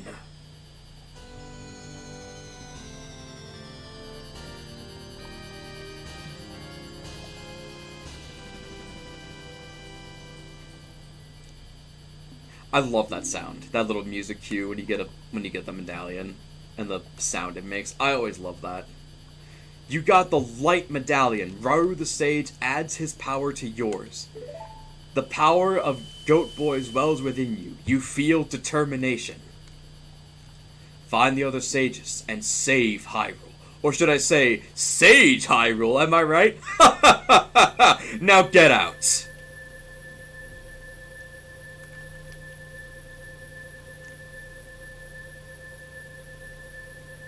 Well then, we now have our duty to go and save Hyrule with the sages and all that. Joe, we're back in the Temple of Time, but have 7 years really passed? Looks like you won't be able to use some of the weapons you found as a kid anymore. Let's get out of here. Yeah, alright, whatever. Fucking dipshit. This viewer count is so off, by the way. It says, oh, you have 2 viewers. I look at the stream thing. We have, like, I know we have at least 5 that aren't bots. I've been waiting for you, hero of time. So, we all know who Sheik is. We all fucking know. But, to me, like, I always figured that, like, she would, like, magically change her voice. Because, like, I know she uses magic to, like, change her body and figure. To, like, everything to make herself appear as a man. I always imagine that her voice was the same as Kakashi's, like, dub voice actor from Naruto. It always, like, fit. Not just because, like, the Sheik are basically just ninjas, but also because, like, it just kind of fits the aesthetic. Also, like, the mask and everything. It just kind of fits, like, the aesthetic of her character and everything. I don't know. That's just, like, my headcanon. I can't do a Kakashi voice. That is a one-of-a-kind voice that only that actor, whose name I do not know, can do, and that is not me. But mad respect to him. I love that guy, and I love his voice. His acting talents are top-notch. When evil rules all, an awakening voice from the sacred realm will call those destined to be sages, who dwell in the 5 temples, one in a deep forest, one on a high mountain, one under a vast lake. Drink time. Speaking of water. Thank you. Thank you to me for the water. One within a house of the dead. Oh, that's not fucking scary at all. One inside a goddess of the sand. Can I take her out to dinner first? Like, Jesus Christ. Like, I'm not gonna reach in and take a sage out of the goddess of sand. Together with the hero of time, the awakened ones will bind the evil and return the light of peace to the world. This is the legend of the temples passed down by my people, the Sheikah. Oh yeah, she has a red eye too, which is like, oh, more like Kakashi shit. Singular red eye. I am Sheik, survivor of the Sheikahs. As I see you standing there holding the mythical Master Sword, you really do look like the legendary hero of time. If you believe the legend, you have no choice. You must look for the 5 temples and awaken the 5 sages. I do love Sheik's. Sheik's design is badass no matter what game that she's in. And by what game, I mean this and Hyrule Warriors and the Smash Brothers games, and that's it. One sage is awaiting for the time of awakening in the forest temple. If the sage is a girl, I'm sure you know. It's sorry, I'm not even going to try to be vague about this. Because of the evil power in the temple, she cannot hear the awakening call from the sacred realm. Unfortunately, equipped as you currently are, you cannot even enter the temple. But if you believe what I am saying, you should head to Kakariko Village. Do you understand, Jory? So, that's our goal. And like Navi said, there are some tools that we straight up cannot use. These 4 specifically. But we can use our nuts. That's the important thing. We got our nuts, and boy, are we going to be abusing them. Thank God we can use these. We still got our magic spells. No master, unfortunately. The fairy we trapped in here with no oxygen, by the way, can still use that. The milk, that is now aged 7 years, perfectly fine to drink. If we still had our bugs from before, they'd survive. That's totally cool. Dekusho Curious Sword, gone. Can't use Slingshot anymore, so that's useless. Gone Bracelet, I guess, vanished to fucking thin air. Think of nothing about his nuts. True. Yes, absolutely. So at Stone of Agony, all tokens are collected and heart pieces are transferred over too, if anything you have anyway. So yes. Now a lot of things have opened to us as an adult. Yes, even just now starting off, a lot of things open up. The first thing we're going to be doing is we're going to be getting the aforementioned Giant's Knife that this whole playthrough is based on. We're going to be getting the horse first, to make things easier. Why can't you use sticks? Beats the fuck out of me. I have no idea. You can even collect sticks as an adult, but you can't use them. And funny thing, like, the master, I mean, like, you probably don't even need to, I mean, it doesn't even matter that much because you can use the Master Sword and that has the power of a stick. So, you don't really even need to worry about it, but it's whatever. So, the funny thing is that, not funny thing, but just, like, fun detail, is that, you can actually play Saria's song after hearing that, you know, you put the dots together, Saria needs help. You can actually play Saria's song and contact her. Jory? This is Saria, can you hear me? Great, you're safe. I knew I would hear from you again. I'm in the forest temple. The forest spirits were calling for help, so I went to check it out. But it's full of evil monsters. Help me! And that just, like, really raises the stakes there, where it's like, your friend is in danger, you need to go help her. Everything's just, like, really up shit creek right now. But yeah. So first thing we're gonna do before we go and grab the Giant's Knife is we're gonna go and get Epona. Because that's important. Yeah, so this place has seen better days, hasn't it? it's a literal shithole. It is a fucking shithole. But Hyrule Field is thankfully not that bad. Actually, it's pretty much untouched. I guess Ganondorf didn't have enough imagination to fill this place with anything. Yeah, a lot of people did die in that attack. Anyone that survived migrated over to Kakariko Village. So thankfully they're safe, but a lot of innocents and a lot of people definitely did get killed from that whole shebang. So there's that. And even lesser places, like this place here, Lawland Ranch, got pretty messed up. But I'll let Malin explain it from here. To explain about what's going on. Oh, a visitor. It's been a long time since we've had a visitor here. Where did you come from? I came from the sky. Literally. Like, I was just born yesterday, pretty much. Since Ganondorf came, people in the castle have gone. Places have been ruined and monsters are wandering everywhere. Mr. Ingo is just using the ranch to gain Ganondorf's favor. Everyone seems to be turning evil. But Dad, he was kicked out of the ranch by Mr. Ingo. If I disobey Mr. Ingo, he will treat the horses so badly. So, there's nothing I can do. So, yeah, Malin grew up to a, well, she's 18, I can say it. She's hot. She is fucking hot, and they reused this model for Cremia, in Majora. But she's 18, she's hot. Like, she is 100%, like, oh my god. She is, holy shit. I think everyone can agree that Malin is, like, just, like, a fucking bombshell, and I love her so much. But yeah, like, I'm not gonna say that, like, her, what? What, Asnarak? What? It's true. She's hot. Like her being able to take care of a farm, kick some ass, you know, tend to everything, be able to, like, stand up for herself, I love that. But being hot is icing on the cake as well. And like I said, I had a crush on Kid Malin when I was a kid, so, it transferred over to me growing up, you know what I mean? Whatever, anyway. I think she's like 20. I think she's actually like a couple years older than Kid Link is. She might be like 20-ish something. I'm not sure. I don't think they actually have anywhere stated what anyone's official ages are. She could be like 15 or something for all I know. Like back as a kid. I'd have no idea. Now I'm gonna say this. Her, like, you know, Ingo throwing out Talon, completely fucking justified. That dude didn't do a fucking thing except deliver 1 crate of milk, and that was over a week ago. But him abusing the horses, unforgivable. I'm gonna beat your fucking ass for that, bitch. There are some people in Kakariko I'm gonna kick your ass, Luigi. There are some people in Kakariko spreading rumors that I cheated Talon out of the rent, but don't be ridiculous. That guy Talon was weak. I, the hard-working Ingo, poured so much energy into this place. I don't want any strangers like you saying anything bad about me. Listen, the great Ganondorf recognized my obvious talents and gave the ranch to me. I raise a fine horse and win recognition from the great Ganondorf. Say, young man, do you want to ride one of my fine horses? Pay me $10 and you can ride. Do you want to hear how to ride? No, we know how to ride. Thank you so much. So, this is the start of how we get to ride the horse.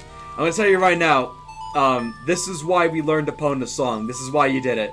Because without this song, you can still see Epona here, but you will not be able to mount her or get to her. She will run away from you.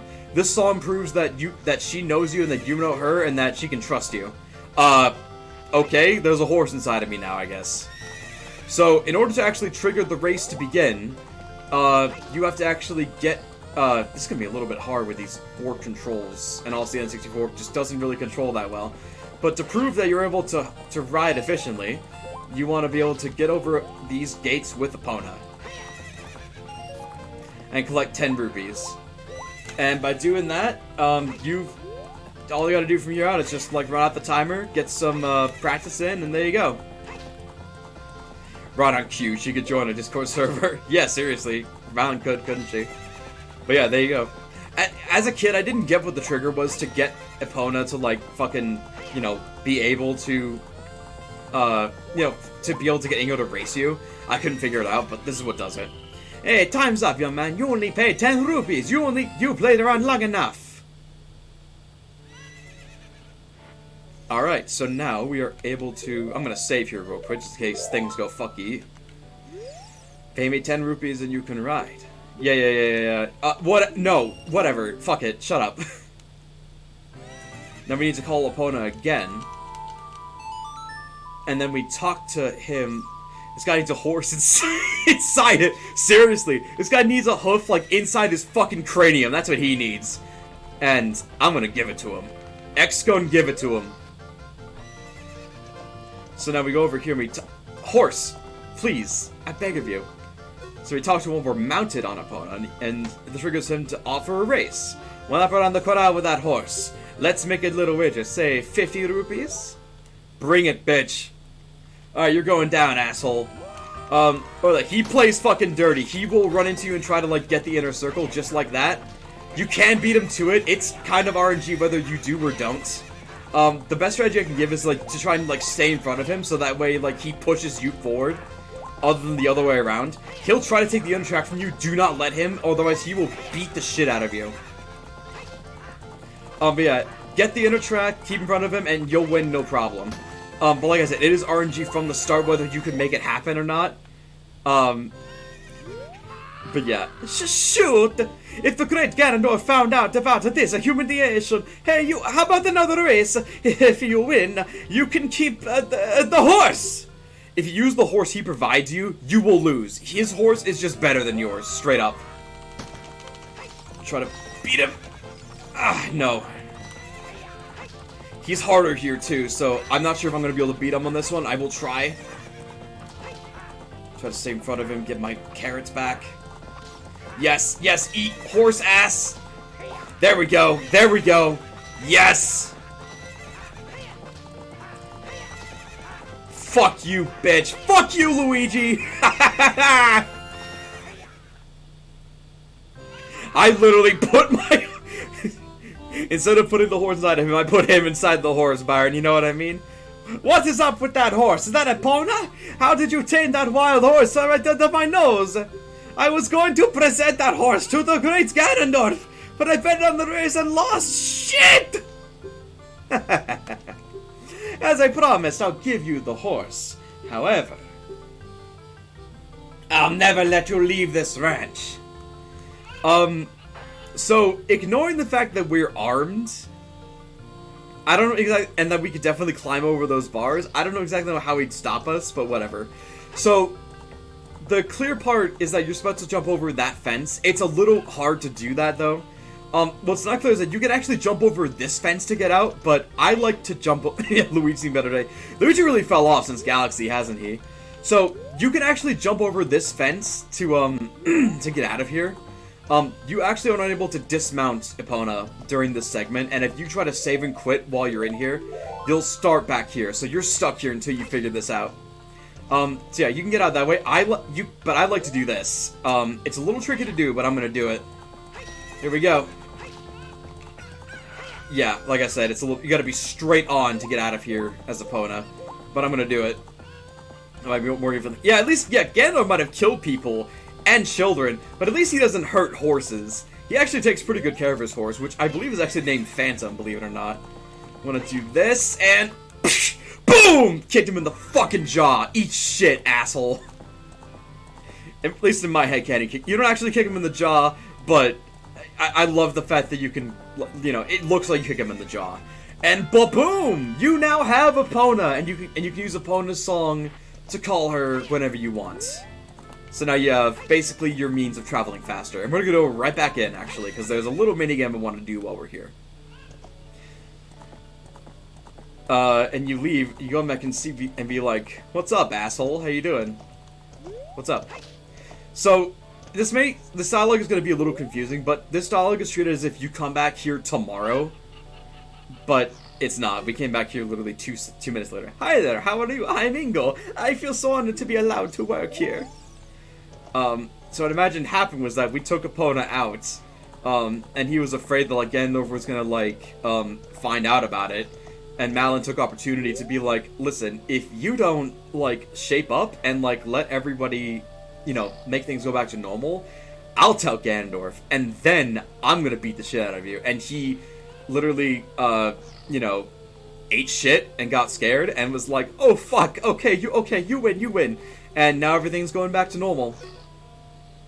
Thank you very much for the other day. I haven't even asked you your name yet. Really? Jory? That's what I thought! You're the fairy boy from the forest! That was years ago! Do you remember me? You do? I sure it was you, because Epona remembered you. Oh, I have to tell you about Mr. Ingo. He was afraid that the evil king might find out what Epona had been taken away. It really upset him. But one day, all of a sudden, literally just yesterday, because of me, he went back to being a normal, nice person. Now my dad is coming back. I can't believe it, but peace is returning to this ranch. It's all because of you. I owe you so much. Thank you, Jory. It feels really good to do this. It's so nice just to make her happy, honestly, just to solve these little issues. This is totally optional, by the way. You do not have to do this at all, but it feels good to do it. You reeled the tamer too. How about trying your skill with Epona on an obstacle course? I'll time you for 2 laps. It's pretty challenging. If you miss jumping a fence in the proper order, you'll fail. Excuse me. Fall where? Yeah. So she's not kidding. The record is like, I think it's a minute. She's not kidding. This is not easy. You gotta jump over a lot of fences, and this game isn't exactly best with its fence jumping mechanics. You gotta be fast, stay in the inner lane, and stay straight at the same time. And you gotta conserve your speed, but yeah. Especially with these ones here. This jump here is an ass. Sucks. And this jump here too. Okay, not doing too shabby here. Oh, are you kidding? Oh, she cheated. That one more lap made me unable to boost and I couldn't jump. Oh, she cheated. What the fuck? She literally metagame cheated me. What the hell was that? Did you see that? That's bullshit. Oh, it's not a minute. I think it's actually 50 seconds straight. Okay, so I can't boost after I cross the finish line, or otherwise that'll happen. Or before the finish line, I should say. Man, that's cheating. Are you kidding me with that bullshit? Alright, get some carrots back. Alright. Oh my god, I was really scared I wouldn't be able to make that. Alright, jump over that. Over that. And please, please, please. Okay, here we go. And over that, please, please, please. Okay. Alright, one more, one more. Yes, okay. Mash, mash, mash, mash, mash. Mash, mash, mash. Yes! See that? I barely beat her second by I beat her record by a fucking second. That's how hard it is. It's the new course record. I have to give you a present to commemorate your new record. The present is a little too heavy to give to you here, so I'll have it delivered to your house. Bet you can't wait to see it. We will actually see what that present is in a little bit. Right now, we're gonna do what I said we're gonna be doing. We're going straight to get the Giant's Knife at long last. That means going up to, that means going to Kakugo Village and going to the Goron place. So let's do it. Which actually works out because our first stop is actually going to be at Kakugo Village, so this actually works out for us. It's her in it's her in wrapping. She just like wraps up in like fucking gift wrap, and it's like, take me, sweet prince. I mean, she did say that like the gossip was like, my dream is to have a prince swim me off my feet, and it's like, well, I'm not in shining armor, but I am on a horse, so you know, whatever. Actually, works out we have to come here first because, you know, Sheik said to come here first, and you know what Sheik says goes. There's actually some a couple of Skulltulas we can get here while we're here. But before we do any of that, we actually want to go inside of the windmill to do something real quick. That's the present, yeah. We haven't actually been in here yet. This is question mark. You'll see why it's called that in a second. So we talked, I was supposed to talk to this guy before, and he would have mentioned that, like, some kid came in here with an ocarina and messed the place up. Which is supposed to be a hint for you to pull out your ocarina so that he teaches you the song that's associated. What? You got an ocarina? What the heck? That reminds me of that time 7 years ago. Back then, a mean kid came in here and played a strange song. It messed up this windmill. I'll never forget this song.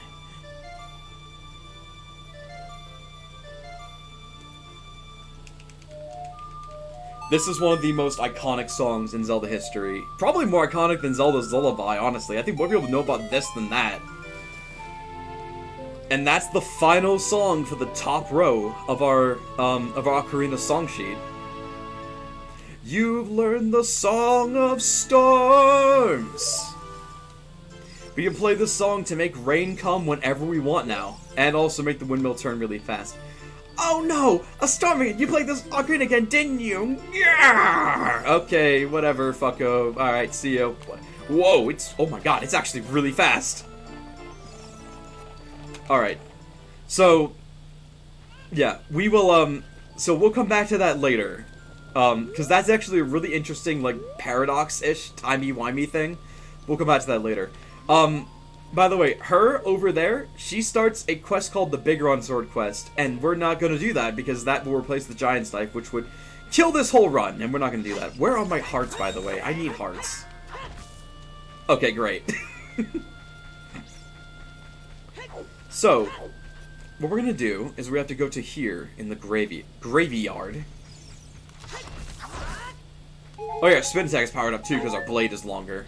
Not that that's gonna matter. I'll explain why in a little bit. Isn't that the meaning of life? Yes. So, oops, I'm in the wrong spot. 1 second. So, you come to here, and, we open this little shack here. Notice that, like, the kid isn't around anymore. He's presumed, either he grew up or he's dead. I'm not really sure. It's not really known what happened to the little kid. Greer's diary is here. Do you want to read it? Yes. Whoever reads this, please enter my grave. What? You know that when a diary starts off with that, you know that something fucked up is going on. I will let you have my shrinking keepsake. What the fuck? I'm waiting for you. So, if you were a smart, fully brained adult, you would know to not go into the graveyard and not go to get a shrinking keepsake or whatever. But as a kid, that's your hint in video game terms. It's one of those gooey hand stick to things. The translation team had a field day with it. Oh, I bet. Oh yeah, so remember those beans that we planted before? Whoops. Oh, it doesn't work. So there is a trick where later on that we'll show where you can make some pose visible by hitting them with Deku Nuts. It does not work on these pose, unfortunately. So those bean sprouts that we planted earlier, they grow into these things, which levitate and bring you up to random locations. This brings you up to here. But that's a heart piece. We don't want that. What we do want instead is to pull away this, which opens up that. Before, this led to the shield. Now, it still does, actually. My bad. Wrong flower plant thing. We want to open this one. Excuse-moi. Excuse me, Grave.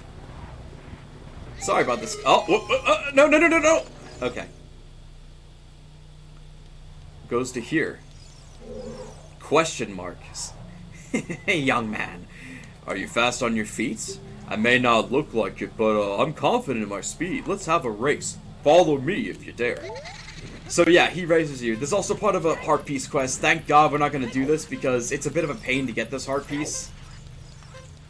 He randomly throws fireballs on the ground to intentionally slow you down. I don't know why he does this. He's kind of an asshole. I know the route, thankfully, so... Ow. Like I said, it's random. Can't tell where he's going to throw them or where. So, here's what it is. You can get hit by, I think, 2 before, like, you're kind of fucked out of the heart piece. So there's that. Alrighty. I'm gonna go through here, take a right. Go through this, past these rocks. Ow. Oh, fucking whatever. And then there's a little shortcut here. Go through this right pathway here. He'll speed up to catch up to you. You're not supposed to beat him. You actually can't beat him. The whole point is... Oh my god. Thank god I'm not going for the heart piece. This is shit.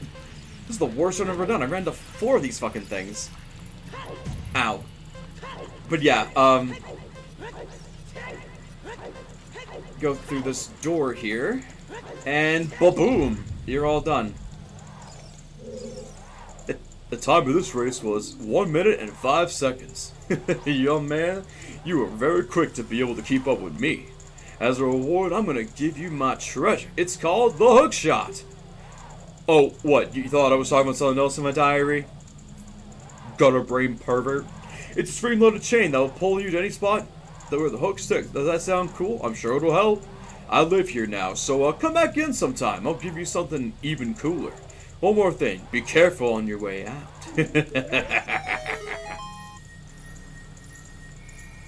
And one of the neat gooey hands.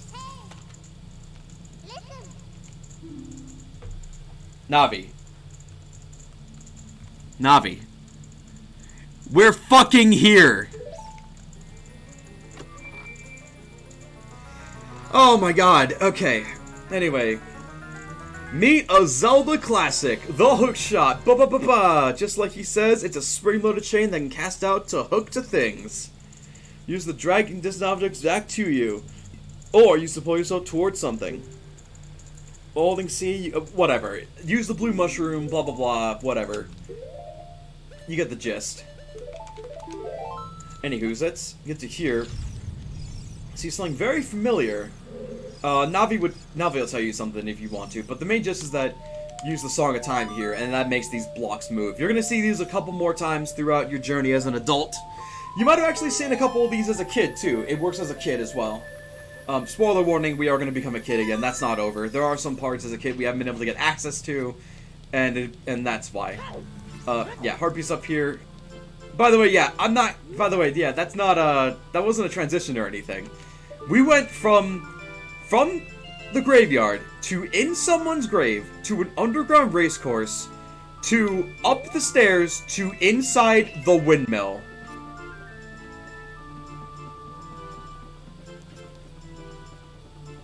I have so many questions, and I know that literally fucking 0 of them will be answered. So let's just play the Sun Song and make the Skulltulas appear, because there are a couple of Skulltulas, I believe 2, maybe 1, I'm not 100% sure. I believe it's just 2, but we'll see. So we're gonna, whoops, nope. So like I said, the hookshot's good for hooking onto, shit like that. Hold on 1 second.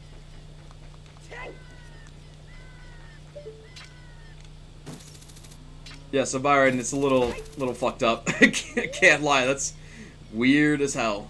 Fuck. Where the hell's the right door? The right door. Fucking...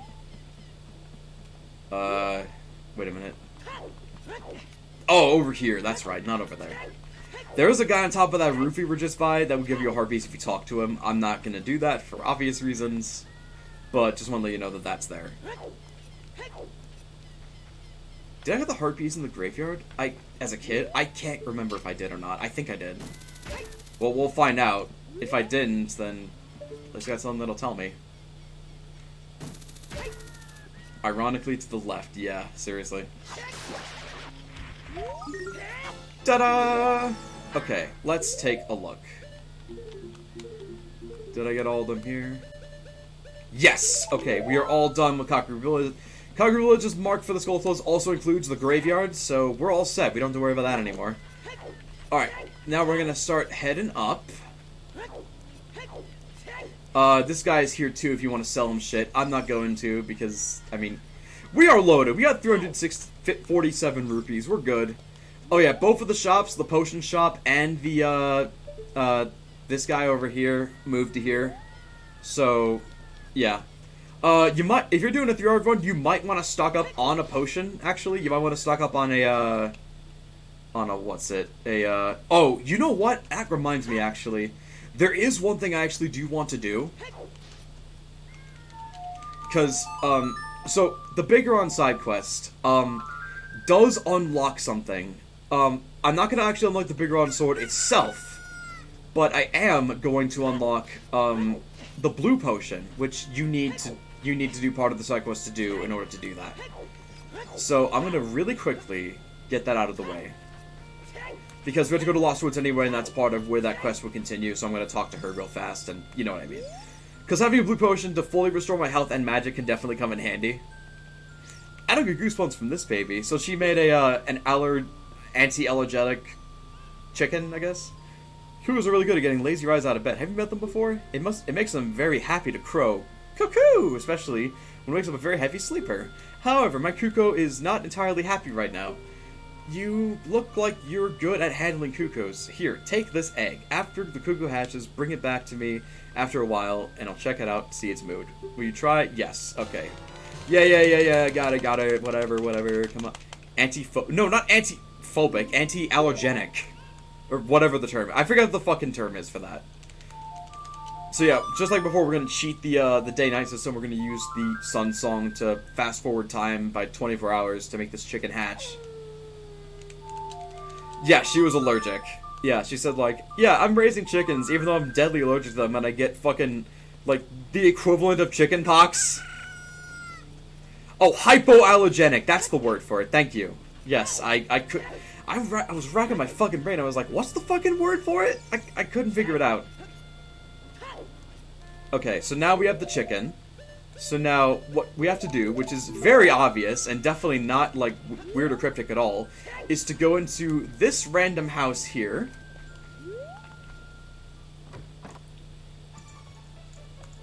And this is where Talon is. And he's who you have to wake up with the crow again. Just like before. Can a person get a little shut-eye around here? And I think that if you didn't save Malin yet, he would tell you that Malin needs help in the ranch or about what's going on. But since you already did it, he's like, yeah, I'm going back to the ranch. So, yeah, there you go. Beat you to it, old man. I actually don't know what he says, like, exactly, because I usually save Malin first because I want the horse, like, as fast as humanly possible, for obvious reasons. Here we go. Oh, your Kuko looks pretty happy. He must have awakened an extremely lazy guy. You're a good Kuko keeper. I'll give you a rare, valuable Kuko if you're interested. Its name is Kojiro. It used to be my brother's Kuko. Its blue body is quite charming. It's so cute.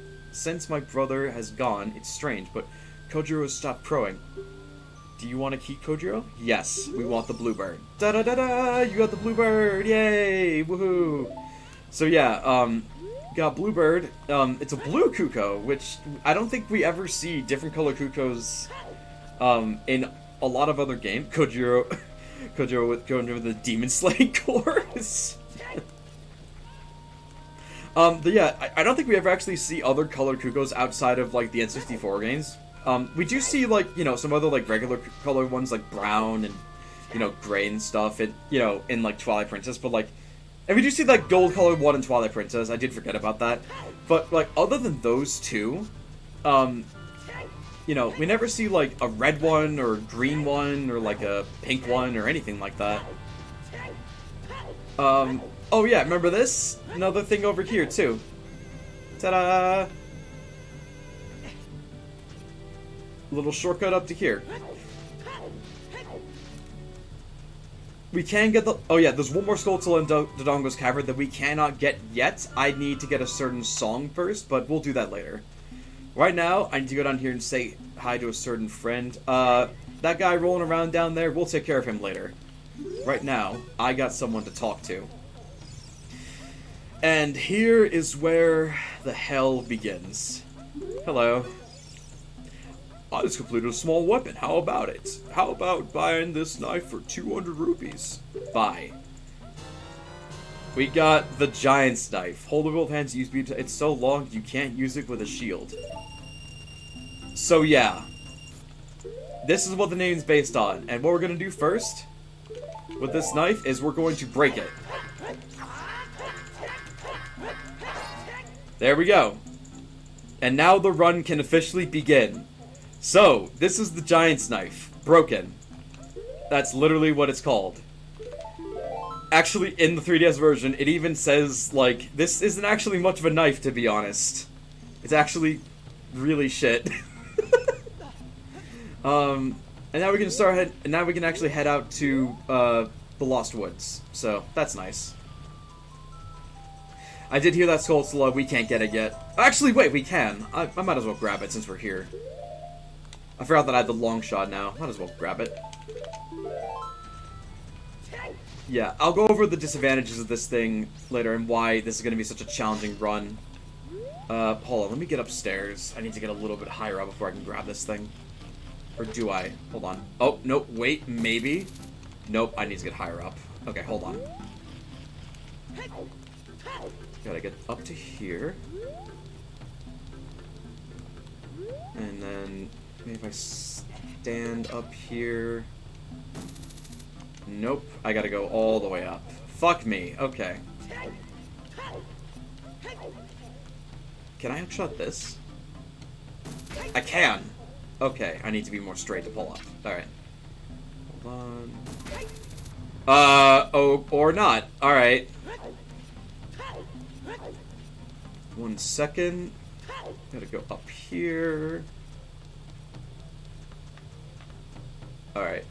I gotta cross this tight-ass rope with horrible joystick. Okay, I guess we're not doing this right now. So, alright, spoiler warning, there's a longer hook shot that you can get. We'll need to get that fucking spider. I can't get it right now. So we'll do that later. We're gonna go into here. Alright. In we go. So, that crowing, you would not hear that unless you had Kojiro with you. And that indicates that the person that we need to show Kojiro to is actually inside of this place. And believe it or not, it's actually this guy right here.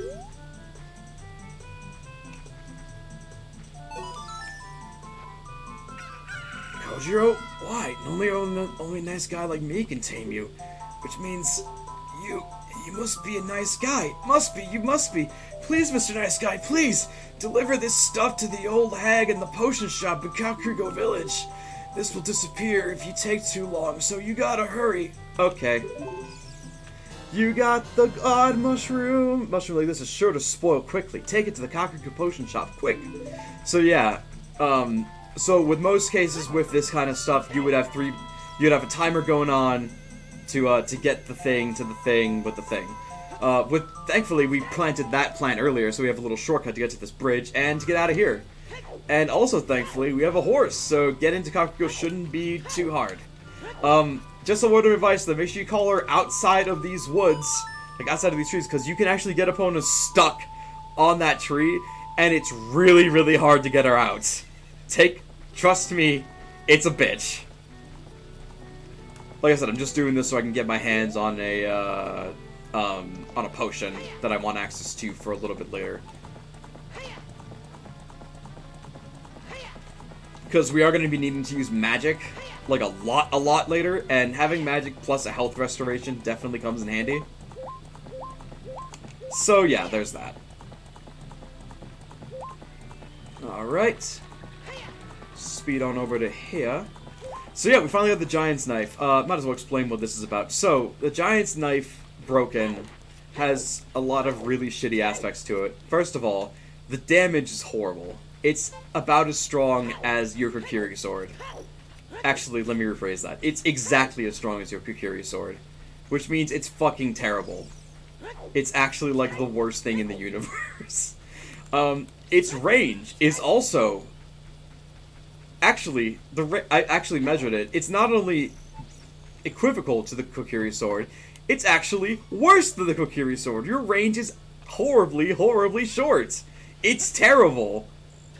It's like one of the worst range things in the game, if not the worst range thing. Also, even though it's literally smaller than the Kokiri sword, you are forced to hold this thing. Hold on, I think I have to talk to her first before she... What a mysterious smell. You must have something. There we go. Now she'll take it. That bum, he had to go into the forest. I see. Hey, give it to me now.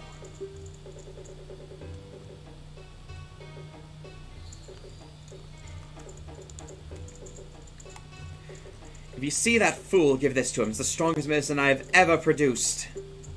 However, this potion will not work on a monster. And you got the odd potion. You don't know what's going on between this lady and that guy, but take it to the Lost Woods. They say that there is no medicine that can cure a fool. I guess that's true. Believe it or not, this is actually Anju's mom. And we actually found this out through both, like, just some lore implications and also through Majora's Mask. This is actually... Well, this is Anju's grandma, Majora's Mask, but here it's actually legitimately Anju's real mother. And she has a pet leopard for some reason. I wish we could keep it. Can we get the, yeah, now we can get it. Ultimate Potion, Blue Potion, 100 rupee. That neck, what the fuck? Yeah, so now, with that potion made, you can get the Blue Potion, which fully restores all of your health and fully restores your magic, which is pretty neat. Yeah, so now we can go back to the forest and deliver this potion to the guy, which we have to go to anyway, because that's where our next adventure is, so there's that. And...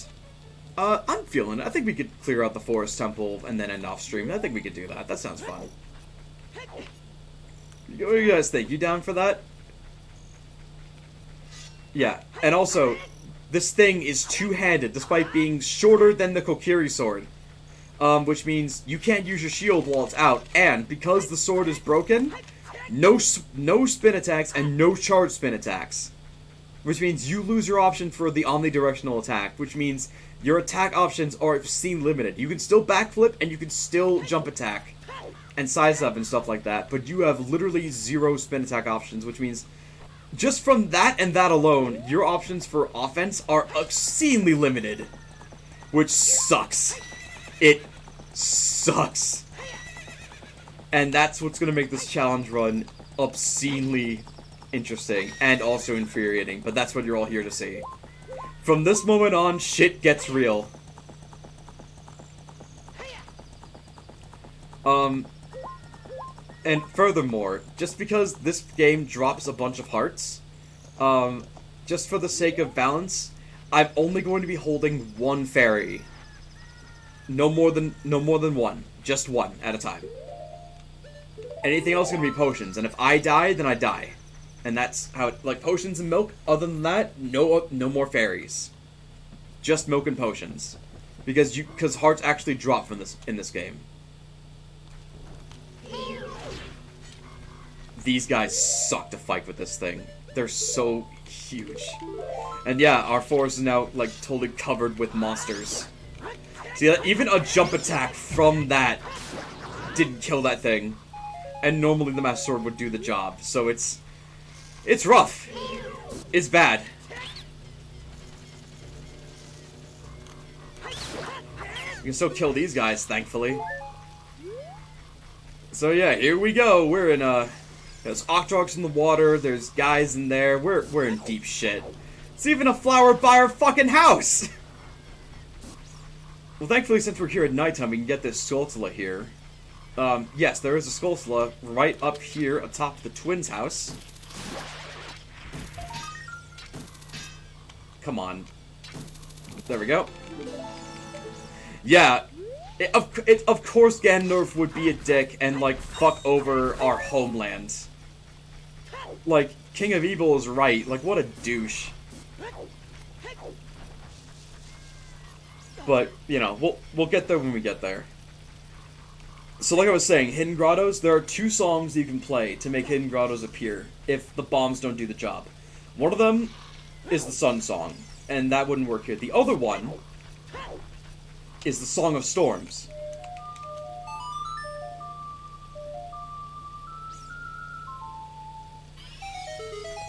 Oh, and when you play the Song of Storms near a rock, like one of these Sheikah Stone guys, it makes that pink ball appear. That is not a fairy. It is actually unclassified. I really don't actually know what that is. But it's better than a fairy because not only does it fully restore all of your health, it also restores your magic. It's basically a floating blue potion, which is pretty neat. I'll show you something else that's pretty neat. But first, actually I'll show that to you later. I'm gonna go over here because this is where the guy was. She's not around anymore. Or he's not around anymore, I should say. It's just this girl now. That guy isn't here anymore. Anybody who comes into the forest will be lost. Everybody will become a Stalfos. Everybody? Stalfos. So, he's not here anymore. Only a saw is left. That medicine is made of forest mushrooms. Give it back. Okay. I just felt like doing this. We didn't have to do this. I just kind of like having the poacher saw in my inventory. I don't know. Are you gonna be too? So that little detail kind of pervades into like why, because we played Twilight Princess. We know that Link eventually becomes the hero spirit. And is very skeletal. So that kind of plays into a theory that like Link becomes a Stalfos because he enters into these woods and spoiler warning, he's not a Kokiri. I think we all kind of figured that out, but whatever. But you know, whatever. But yeah, essentially, like that's like a theory that pervades to this day. I don't think that's the case. I think he's just a skeleton because he's, you know, dead. Just like before, this little fucker's holding up a line. What are you? I'm an adult. You never seen an adult. Actually, I don't think he has. That's true. Adults don't really come in here. Though you work a curious Clovey, you can't fool me. I promised Saria I would never let anybody go through here. So, that's your indication. You have to show that you know Saria.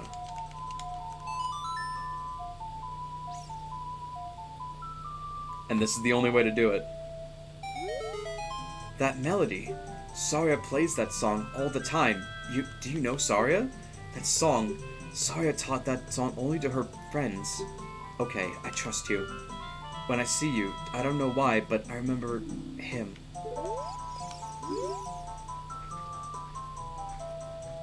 Funny enough, in the manga, Link and Mido actually have more of like a dynamic. Like they actually show them actually having like more of like a childhood together of like fighting a lot and everything.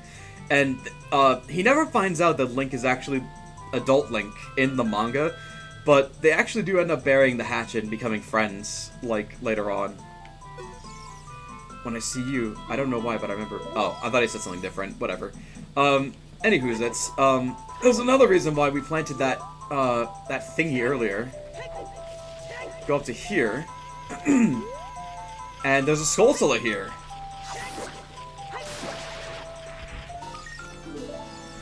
pretty remote.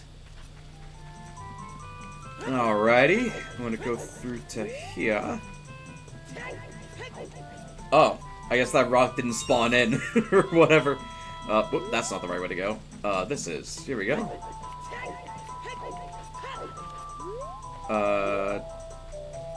Oh, this. Oh, right. Okay, so now we want to go this way. Back to the Sacred Forest Grove. Sacred Forest Meadow. So you may notice that Navi, you know, as she did before, she floats up like that. That will be going over a little later, but not right now. When there's no patches, if you take it slow, maybe you can sneak up on some enemies. Use Z targeting to always look in the proper direction. Set your view so you can see down and sort of before you turn the corner. Once you, oh yes, yes, okay, thank you, yes, thank you, yes, shut up.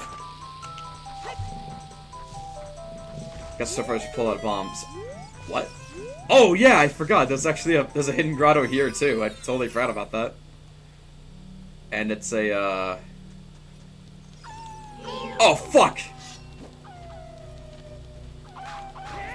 Thankfully, even with the giant snipe, if you hit their weak point, they still go down in one shot. Pretty pathetic. But yeah, this room is really bizarre. Like, look at this place. It looks like a room that wasn't finished. Hey, 50 bucks. That's nice. But, like, it's weird, like... It looks like a room that, like, the textures just weren't done. I don't know. Anywho's, it's, so, you might be wondering, like, why should you give you that message here? Like, there's only mad scrubs here, right? Nope! Now there's these guys. These are moblins, and they are rough. If they see you, they are invincible, and they charge straight at you. And they'll pin you to a wall, and it's not fun. Not fun in the slightest.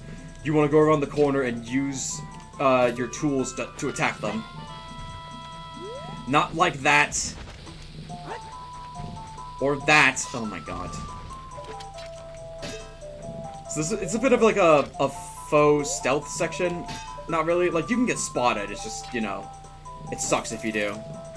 Fuck this. Kill it. Thank you. But yeah, like I said, it's kind of like a stealth section, not really, but it's, you know, it's definitely way more scary, because you hear these massive, giant-ass footsteps going through this place. But, just like the guards, their peripheral vision is fucking terrible. Oh, I shouldn't say they're invincible when they charge at you, they're invincible from the front. Thankfully, they're pretty weak, they only go down in one hit from literally anything, even your sword, your really, really, really weak sword kills them in one hit. Oh, shit!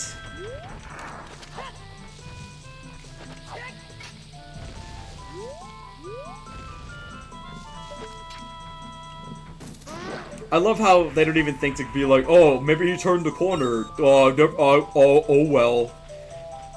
Oh, yes. That's Skulltula up there. Let's go get that. Oh, fuck. He can see me. Oh shit, yeah, that's a beginner's trap right there. We're gonna have to wait till he turns around. There we go. Thankfully— oh shit! Okay, they can hear you. I thought they couldn't, never mind.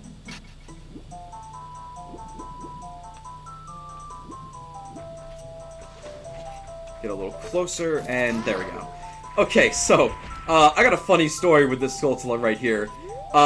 So, when I first decided to 100% this game, I went after every Skulltula, obviously. You know, I didn't use the internet at the time, because I couldn't figure out, you know, I didn't really know how to look up shit, basically. Like, I was just going through trying to find everything, and I knew pretty much where most of the Skulltulas were. But I did pull up a guide for, eventually, I eventually figured out how to pull up a guide. Okay, there's this big fucker here. It's if you get hit by that, he's gonna send you back. Don't worry about it, though. He doesn't know how to turn around. So you can just hit him from the back, and that's the end of his story. Wow. Look how fucking weak your sword is. One jump attack is the equivalent of, like, one regular sword slash for the Master Sword. Disgustingly underpowered. But yeah, that Skulltula, I didn't know about the map trick to check areas for, like, you know, where Skulltulas could be. You know what I mean? Like, I couldn't do this and figure out that, like, oh, this Skulltula is missing here, or whatever. So, I had 99 Skulltulas. I looked fucking everywhere, trying to find Skulltulas fucking everywhere. Literally goddamn everywhere. And I just couldn't find them. Goddamn anywhere. I could not find that 100th one. And that was the 100th one over there. That was it. That was it. That was him. I was so pissed when I figured that out. That was Skulltula number 100. It was a running joke between me and my friends, Byron included, for such a long time. When I finally found it, we literally, like, cracked cokes together. We were like, yay! Congratulations! I told my older sister that story, and she laughed her ass off about it. I was like, come on. The flow of time is always cruel. Its speed seems different for each person, but no one can change it. I gotta find out if Kakashi's actor has a cameo or not. See if I can get him to say stuff that Sheik says, because that'd be cool. A thing that doesn't change with time is a memory of younger days. In order to come back here, again, play the Minuet of Forest. I think I pronounced that right. Minuet? Minute? Whatever.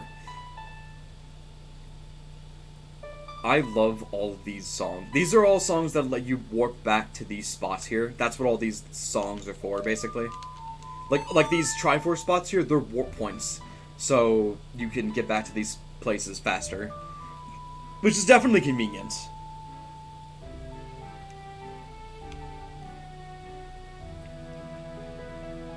These moments are also really nice too. Basically the equivalent of like what Twilight Princess does later with the wolf songs. Glowing purple potato. Jory, I'll see you again. Shiakazing! Get used to that. Alright. And now, the first part of our journey begins. Seems like a good place to stop. You know what? Yeah, we've been going about 3 hours. Let me actually get into the temple so we don't start back at the beginning, and yeah, I can stop here. It has been 3 hours. It is getting late out. I probably should stop here. I'm also getting pretty hungry myself, too. I did want to do the dungeon because we just got the giant stuff, but I didn't expect all that side quest stuff to take so long, but it's going to be dungeoning from... Hold on. Let me actually get inside first. Here we go. Alright. Welcome to the Forest Temple. And that right there, Isaac, I think where we're gonna stop. I was thinking about it too, but like you saying that made me think like, I think, yeah, now seems like a pretty good time. So let me save real quick so I don't forget. And alright. That will do it. Okay. Well, this was fun. I'm looking forward to playing this again and going through literal hell. Thank you for coming. Thank you to everyone that's here, and thank you to everyone that came, and anyone that's still sticking around. I really appreciate it. I know exactly who we're gonna raid today. We're gonna raid Miss Sayanella, who's currently doing Super Mario 64 speed runs. And we're gonna do hashtag giant snipe. Hold on. We can do this. Broken Giant's Knife Masochism. That's what we're gonna do. That's really gonna get the point across. So yeah. Anyway, thank you all so much for coming in. And joining me for this stream. I had a really good time. I'm looking forward to streaming again. I'll probably be able to stream like sooner than later because it's gonna be really cold, and I'm expecting a lot of ice days to happen with a lot of the schools that I usually get work at. So, but we'll see what happens. Either way, thank you all so much for coming. Thank you all for supporting me. Looking forward to seeing you guys again pretty soon. And yeah, stay safe, especially if it snowed or it's about to snow in your area. Don't take that shit lightly. Drive safe, drive slowly, drive carefully. Have a great day, night, whatever. See you guys later. Love ya. Bye.